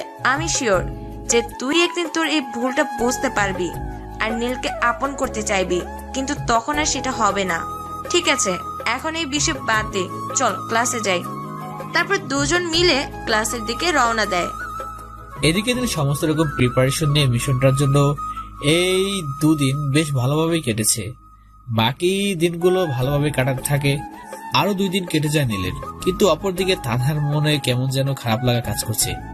কিছু যেন একটা হারিয়ে ফেলেছে সে। সবসময় কিছু একটা নিয়ে ভাবতেই থাকে, কিন্তু সে বুঝতে পারছে না যে কি হয়ে গেছে তার। 5 দিন পর নীল কলেজে যায়, তারপর তাদের সাথে আড্ডা দিতে থাকে। তানহা কলেজে এসে দেখতে পায় যে নীল বসে আছে। মনের অজান্তে মুখ দিয়ে আনন্দের হাসি বেরিয়ে যায়। তানহা নিজেই বুঝতে পারে না যে নীলকে দেখে তার কেন এত ভালো লাগছে। তানহা সেখানে বেশি সময় না দাঁড়িয়ে থেকে চলে যায়। নীল আর রাজ হেসে হেসে গল্প করতে থাকে। জানিস নীল, তানা সেদিন তোর কথা জিজ্ঞাসা করছিল, কিন্তু বুঝলাম না হঠাৎ করে তোর কথা জিজ্ঞাসা করছিল কেন। এই ভাই, ওসব বাদ দে তো, তুই এখন আড্ডা দে। আর কিছুক্ষণ আড্ডা দিয়ে কলেজ থেকে চলে গেলাম। দেখতে দেখতে অনুষ্ঠানের দিনটা চলে আসলো। আমি পুরো রেডি হয়ে কলেজে চলে গেলাম। কলেজে ঢুকে দেখি অনেক বড় আয়োজন করেছে। কলেজের সামনে একটা মঞ্চ বসানো হয়েছে আর সবার জন্য চেয়ার দেওয়া হয়েছে। আমি রাজকে নিয়ে চেয়ারে বসে গেলাম। রাজ একটু অবাক হলো, কারণ সবার সামনে বসতে। তাই আমি ইচ্ছা করে পিছনে বসলাম। আমি রাজকে ইশারা করে দিয়ে বললাম যে পুরো বুঝিয়ে বলবো। ঠিক 10টার সময় অনুষ্ঠান শুরু হলো। প্রধান অতিথি হিসেবে তানহার বাবা আসলো, সাথে তানহা ওর বাবার সাথে আসলো, কিন্তু প্রিন্সিপালকে কোথাও দেখতে পাচ্ছি না। নেমো খারাপই মনে হয় ড্রাগনের ডিল করতে ব্যস্ত। একটু ওয়েট করো মশাই, আজকে তোমার সব প্ল্যান শেষ। পাশে তাকিয়ে দেখি আমার পুরো টিম ছদ্মবেশে এসেছে। আমি তাদের দিকে ইশারা দিয়ে অবস্থা জানিয়ে দিলাম। একটু পরে প্রিন্সিপাল এসে বক্তৃতা দেওয়া শুরু করলো। সবকিছু ঠিকঠাক চলতেছিল, কিন্তু ঠিক 12টার সময় কলেজে 10টা ট্রাক প্রবেশ করলো। সবগুলোতেই অনুষ্ঠানের খাবার বোঝাই করা। আমার তো তখনই সন্দেহ হলো, খাবার আনতে আবার ট্রাক লাগে নাকি। নিশ্চয়ই এখানে গন্ডগোল আছে। ট্রাকগুলো সমস্ত খাবার নামিয়ে দিয়ে ভিতরের দিকে গেল। প্রায় আধা ঘন্টা পর আবার ফিরে আসলো। তখনই খটকা লাগলো, কারণ ট্রাক তো চলে যাওয়ার কথা। ভিতরে গিয়ে এতক্ষণ কি করলো? তখন দেখি একটা লোক প্রিন্সিপালের সাথে হাত মিলে মঞ্চ থেকে নেমে ট্রাকে উঠে গেল। প্রথম দেখাতেই চিনে ফেললাম, আরে এটা তো ড্রাগন, ছদ্মবেশ নিয়ে আসছে। তখনই চেয়ার থেকে উঠে গেলাম আর জোরে চিৎকার দিয়ে কমান্ড দিলাম, ইউজিসি টিম, এখন আমাদের সময় দেশের সব থেকে বড় ড্রাগন স্মাগলারকে ধরার। সো কলেজের 4-5টা সবাই ঘিরে ফেলো, যাতে ড্রাগন পালাতে না পারে। বলার সাথে সাথে সবাই কমান্ডার পোশাক বের করে ফেললো। আমি আমার খ্যাতমার্কা পোশাক খুলে পড়লাম। পিছন থেকে একজন এসে আমার গায়ে নীল কালারের কোট পরিয়ে দিল, সাথে সেফটি জ্যাকেট। আমার কমান্ড শুনে তো পুরা কলেজ হা করে তাকিয়ে আছে আমার দিকে। কেউ কিছু বুঝতে পারছে না। রাজু আমার দিকে হা করে তাকিয়ে আছে, আর কমান্ডো টিম পুরো কলেজকে ঘিরেই ফেলেছে। আমি মঞ্চে গিয়ে মাউথটা হাতে নিলাম। হ্যালো লেডিস এন্ড জেন্টলম্যান, আপনাদের সবার দৃষ্টি আকর্ষণ করছি। আমি আপনার কলেজে একটা গোপনীয় মিশন এসেছিলাম। আমার পুরো নাম নিলয় চৌধুরী। আমি একজন underground commander, head of the department. আমাদের কাছে খবর ছিল যে কলেজ থেকে ড্রাগ পাচার করা হয়। বাংলাদেশের সব থেকে বড় ড্রাগ স্মাগলার হলো ড্রাগন, আর এই কাজটার সাথে যুক্ত আছে এই কলেজের প্রিন্সিপাল সাহেব। তিনি ড্রাগ স্মাগলারদের সাথে জড়িত। একজন শিক্ষক হয়েও দেশবিরোধী কাজ করছেন তিনি, তাই তাকে অ্যারেস্ট করা হলো। আর ওই যে ট্রাকের মধ্যে ড্রাগন বসে আছে। সো আমার মিশনটা আজকে এখানে কমপ্লিট হলো। এটা আমার জীবনের সব থেকে বড় সৌভাগ্য যে দেশবিরোধী কোনো শয়তানকে ধরতে পেরেছি। আমার কথা শুনে সবাই হা করে তাকিয়ে আছে। পুরো কলেজ যেন নিস্তব্ধ হয়ে গেছে। কমান্ডো টিম, অ্যারেস্ট আর প্রিন্সিপাল। নীল অর্ডার দেওয়ার সাথে সাথে কয়েকজন মিলে প্রিন্সিপালকে অ্যারেস্ট করে নেয়। এসব দেখে ড্রাগন পালিয়ে যাওয়ার চেষ্টা করে, কিন্তু নীল দৌড়ে গিয়ে ড্রাগনকে ধরে ফেলে। ড্রাগনকে ধরেই মারতে থাকলাম। কিরে ড্রাগনের বাচ্চা ড্রাগন, তুই পাচার করবি নাকি ড্রাগ? আরে একমাত্র তোদের জন্য আমাদের দেশটা শত্রুর নাগালে চলে যাচ্ছে। তুই তো ড্রাগ না, আমাদের দেশটাকে বিক্রি করে দেওয়ার প্ল্যান করছিলি। কিন্তু আমাদের মতো দেশপ্রেমিক যারা এখনো বেঁচে আছে, তারা থাকতে তোদের মতো কুলাঙ্গাররা কিছুই করতে পারবে না। তারপর আমার টিমের হাতে ড্রাগনকে দিয়ে দিলাম। এতক্ষণ মনে পড়লো কলেজ অনুষ্ঠানের কথা। সবাই তো খুব আগ্রহ নিয়ে বসেছিল অনুষ্ঠানটার জন্য। এখন আমাকে সে আনন্দটা আবার ফিরে নিয়ে আসতে হবে। দৌড়ে গিয়ে মঞ্চে উঠে মাউথটা হাতে দিলাম। প্রিয় অতিথিরা, আমি আসলে দুঃখিত, কারণ আপনাদের অনুষ্ঠান আমার জন্য বিগড়ে গেল। কিন্তু কি করবো বলুন, দেশের এরকম শত্রুকে তো আর ছেড়ে দিতে পারে না। এটাই আমার দায়িত্ব। কথাটা শেষ করতেই পুরো কলেজে হাততালির শব্দে মুখরিত হয়ে গেল। তারপর আস্তে আস্তে অনুষ্ঠানটা শুরু হলো। সবাই তো খুবই খুশি। তানহার বাবা আমাকে ডেকে নিয়ে নিজের কাছে বসালেন। এদিকে তানহা তো নীলের দিকে অবাক দৃষ্টিতে তাকিয়ে আছে। কি থেকে কি হয়ে গেল কিছুই তো মাথায় ঢুকছে না। নীলকে কেন জানি খুব মিস করছে এখন। কয়েকদিন যাবৎ নীল কলেজে আসছিল না, তাই তো তানহার যেন মনে হচ্ছিল কি যেন হারিয়ে ফেলেছে। তানহা নীলকে যতই ঘৃণা করতো না কেন, এই কয়দিনে নিজের অজান্তে ভালোবেসে ফেলেছে। অনুষ্ঠান শেষ হওয়ার পর তানহা ওর বাবার কাছে চলে যায়। অনুষ্ঠান শেষ হলে স্টেজ থেকে নেমে আসলাম। রাজ আমার কাছে দৌড়ে চলে আসলো। স্যার, আপনি এখানে একটা মিশনের জন্য এসেছেন, আর আমি আপনার সাথে কিনা এরকম ব্যবহার করেছি? এই রাজ, তোর মাথা কি খারাপ হয়ে গিয়েছে নাকি? আমি যতই কোনো অফিসার হই না কেন, আমাকে তুই করেই বলবি। হ্যাঁ, এটা ঠিক আছে যে আমি তোর থেকে বড়, কিন্তু সেটা কোনো ম্যাটার করে না। আমরা এখন খুব ভালো বন্ধু হয়ে গেছি। সো আমার নাম ধরে ডাকবি। ওকে ওকে, ঠিক আছে বস। তো বস, আপনি এই সিক্রেট কথাটা আমাকে বলতে পারতেন তো, শুধু শুধু এতদিন ধরে ওয়েট করালি কেন? আমিও তোকে সাহায্য করতে পারতাম। তাই সেই প্রথম থেকে নিজের পরিচয়টা গোপন করে গেছিস।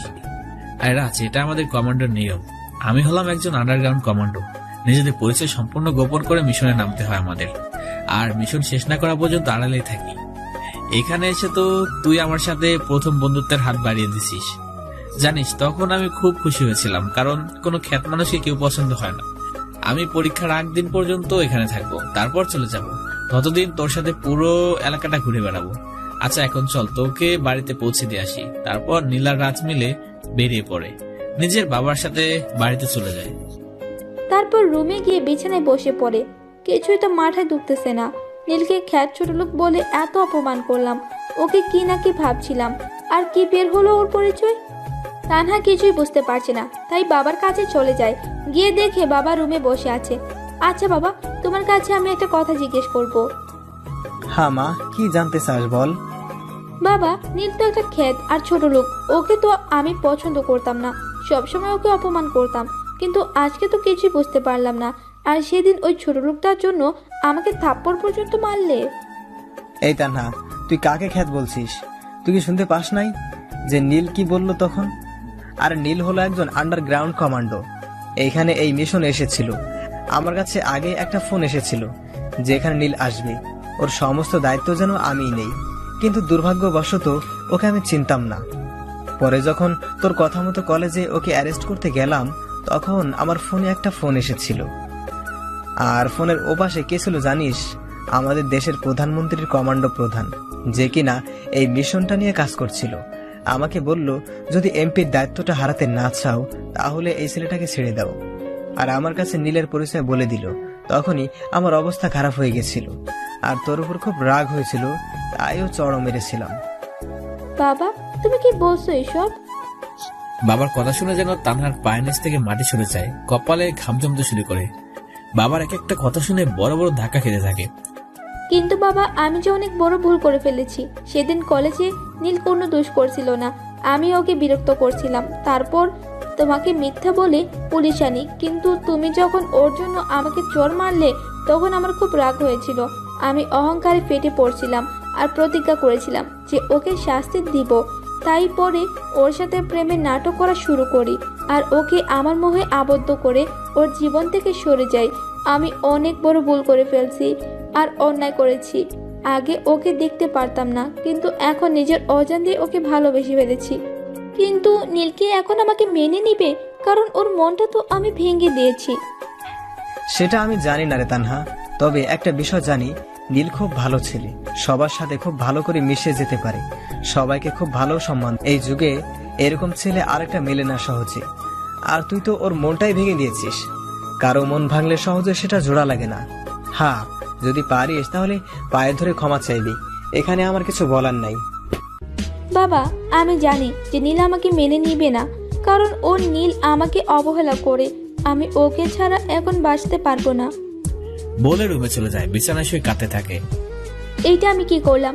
নীল তো বড় একজন মানুষ হয়েও কখনো নিজের অহংকার দেখালো না।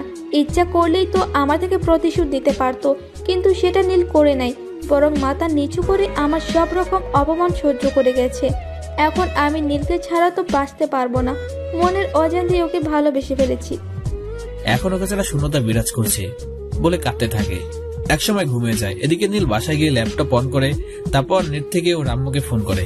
হে আম্মু, কেমন আছে তোমরা? সত্যি তোমাদের সাথে অনেকদিন পর কথা হচ্ছে। আরে আমরা তো অনেক ভালো আছি। তো তোর মিশনের কি অবস্থা? আম্মু, এটা তো অনেক বড় খুশির খবর। আম্মু, এটা তো অনেক বড় খুশির একটা ব্যাপার, কারণ আজকে আমার মিশনটা কমপ্লিট হয়েছে।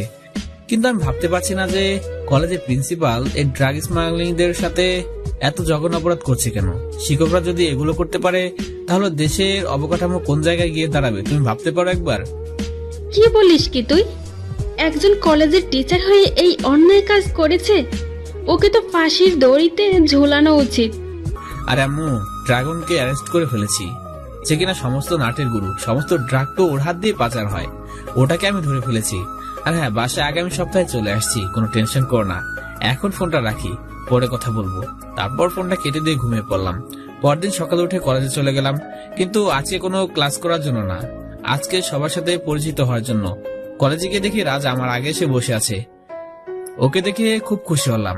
তারপর ওর পাশে গিয়ে আড্ডা দিতে লাগলাম। কলেজের ছেলেমেয়েরা এসে আমার সাথে পরিচিত হয়ে গেল, সবার সাথে হাত মিলালাম।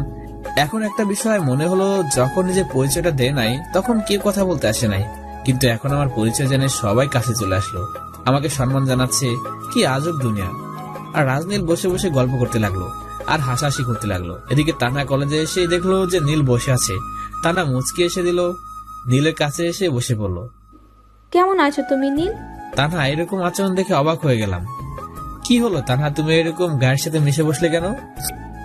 আরে তুমি তো আমার বয়ফ্রেন্ড, দুজনকে খুব ভালোবাসি, তো তুমি এমন করছো কেন? তুমিও তো আমাকে অনেক ভালোবাসো। তোমার কি মাথা খারাপ হয়ে গিয়েছে নাকি? কই থেকে এসে গায়ের সাথে মিশে বসে আছো, আবার অধিকার খাটাচ্ছ?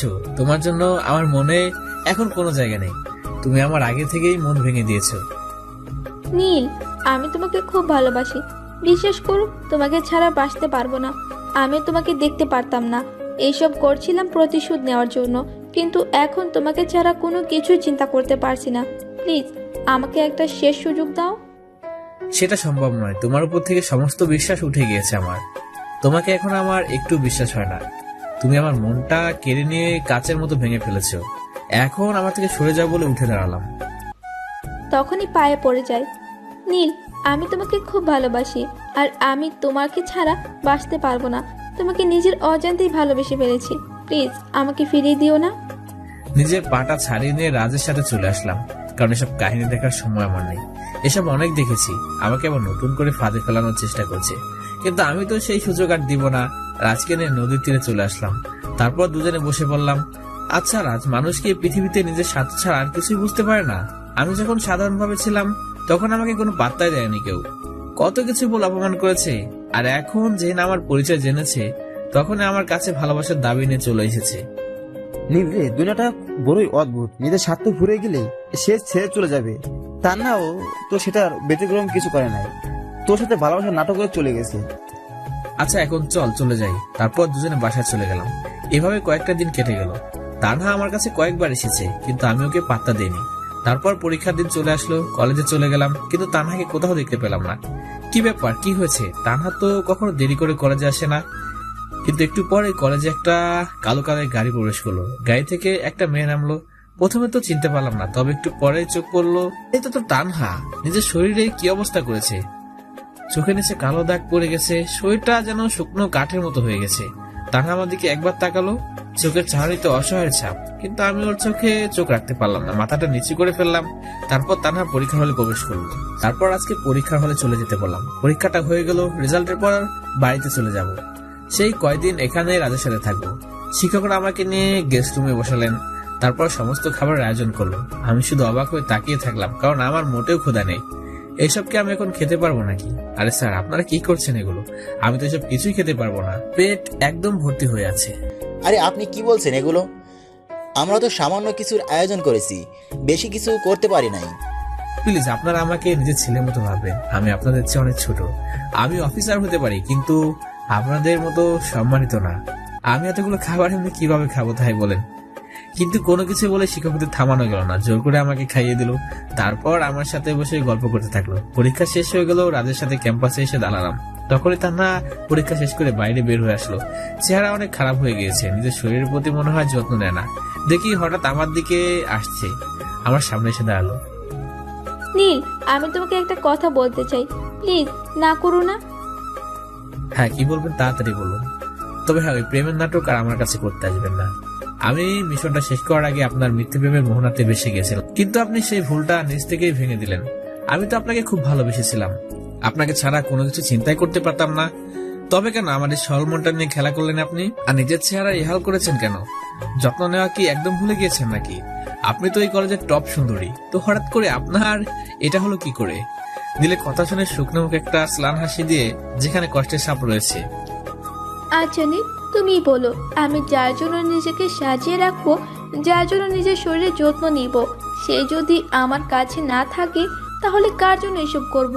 হ্যাঁ, এটা ঠিক বলেছো যে আমি সব সময় নিজেকে নিয়ে ব্যস্ত থাকতাম, কিন্তু এখন তো তোমার একটু ভালোবাসা পাওয়ার জন্য ব্যস্ত থাকি, তাই আর নিজের শরীরের যত্ন নেওয়া হয় না। কিন্তু আমার ভালোবাসার মানুষটার সামনে দাঁড়িয়ে আছে, আপন হতে পারছি না। নিজে ঠিকই বলছিল, যেদিন ভালোবাসার মানুষটার মর্ম বুঝবো সেদিন তখন সে হারিয়ে গেলেও আর ধরে রাখতে পারবো না।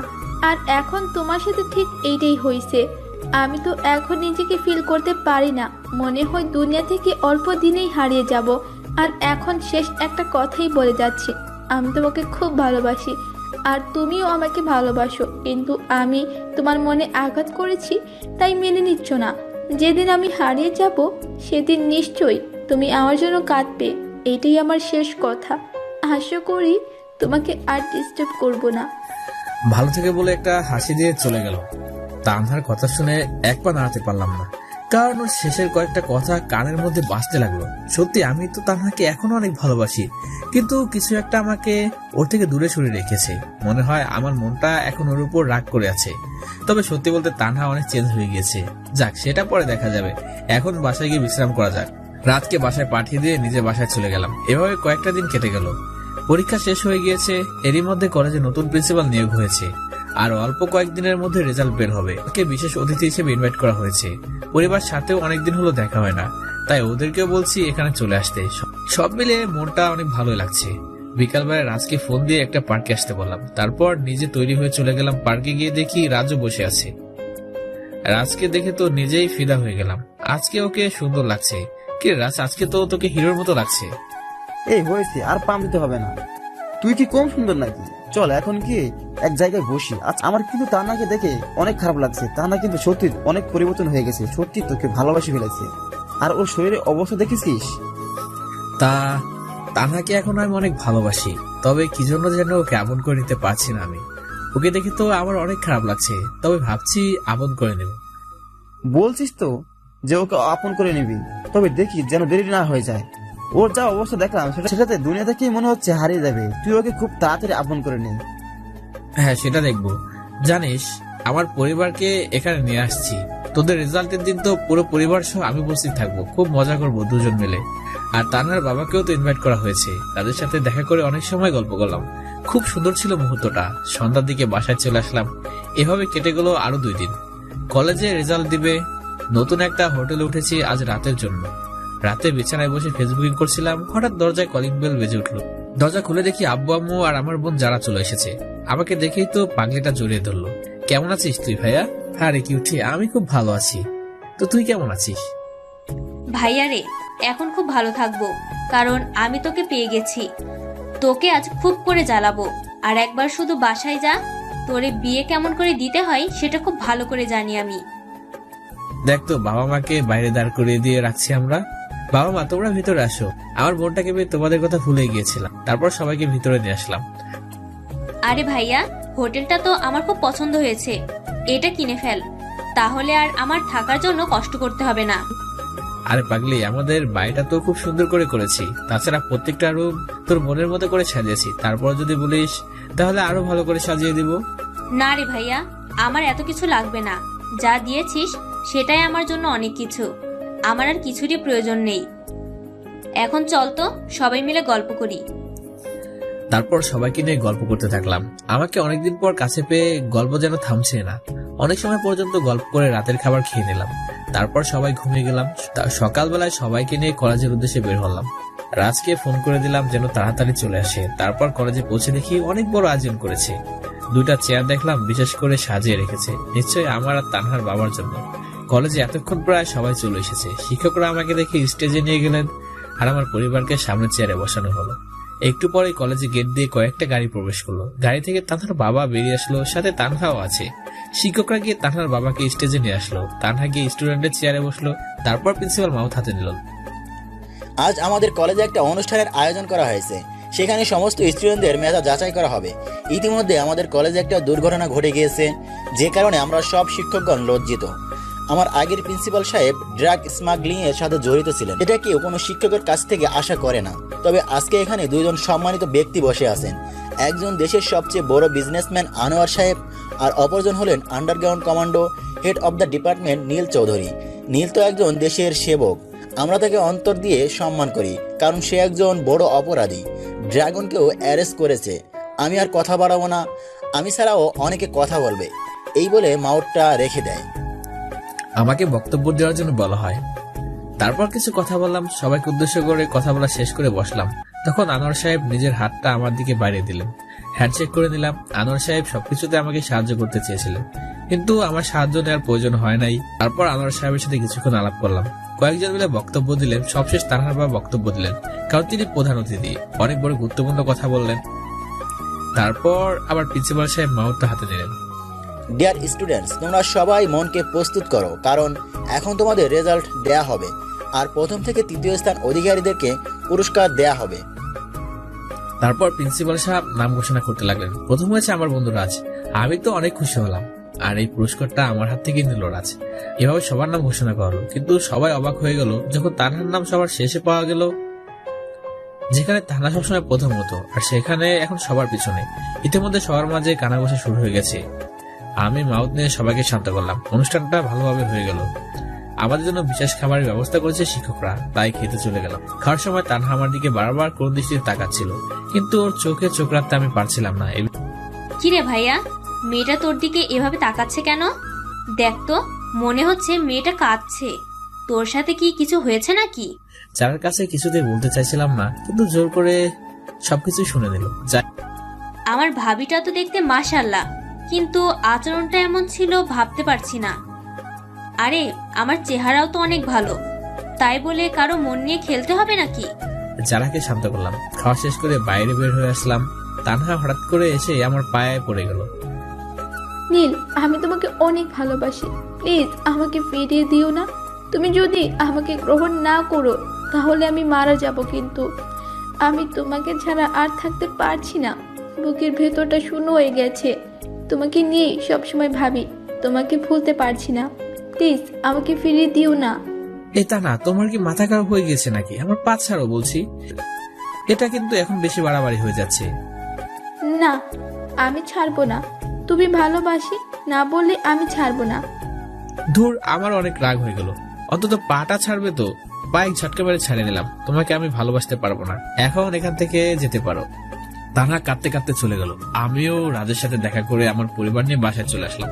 কয়েকজন বন্ধু আমার আসার খবর পেয়ে বাড়িতে জড়ো হয়ে গেল। সারাদিন খুব আনন্দের মধ্যে দিয়ে কাটলো। ক্লান্ত হয়ে রাতের খাবার খেয়ে ঘুমিয়ে পড়লাম। সকালে ফোনের শব্দে ঘুম ভাঙলো। রাজ ফোন করেছে। হ্যাঁ রাজ, বল কি হয়েছে? দোস্ত, তানহা সুসাইড করার চেষ্টা করেছিল। তুই তাড়াতাড়ি সিটি হাসপাতালে চলে আয়। তানহার অবস্থা অনেক খারাপ, যে কোনো সময় কিছু একটা হয়ে যেতে পারে। রাজের কথা শুনে পায়ের নিচ থেকে মাটি সরে গেল। তানহা, তুমি এরকম কি জন্য করলে? আমিও যে তোমাকে প্রচন্ড পরিমাণে ভালোবাসি।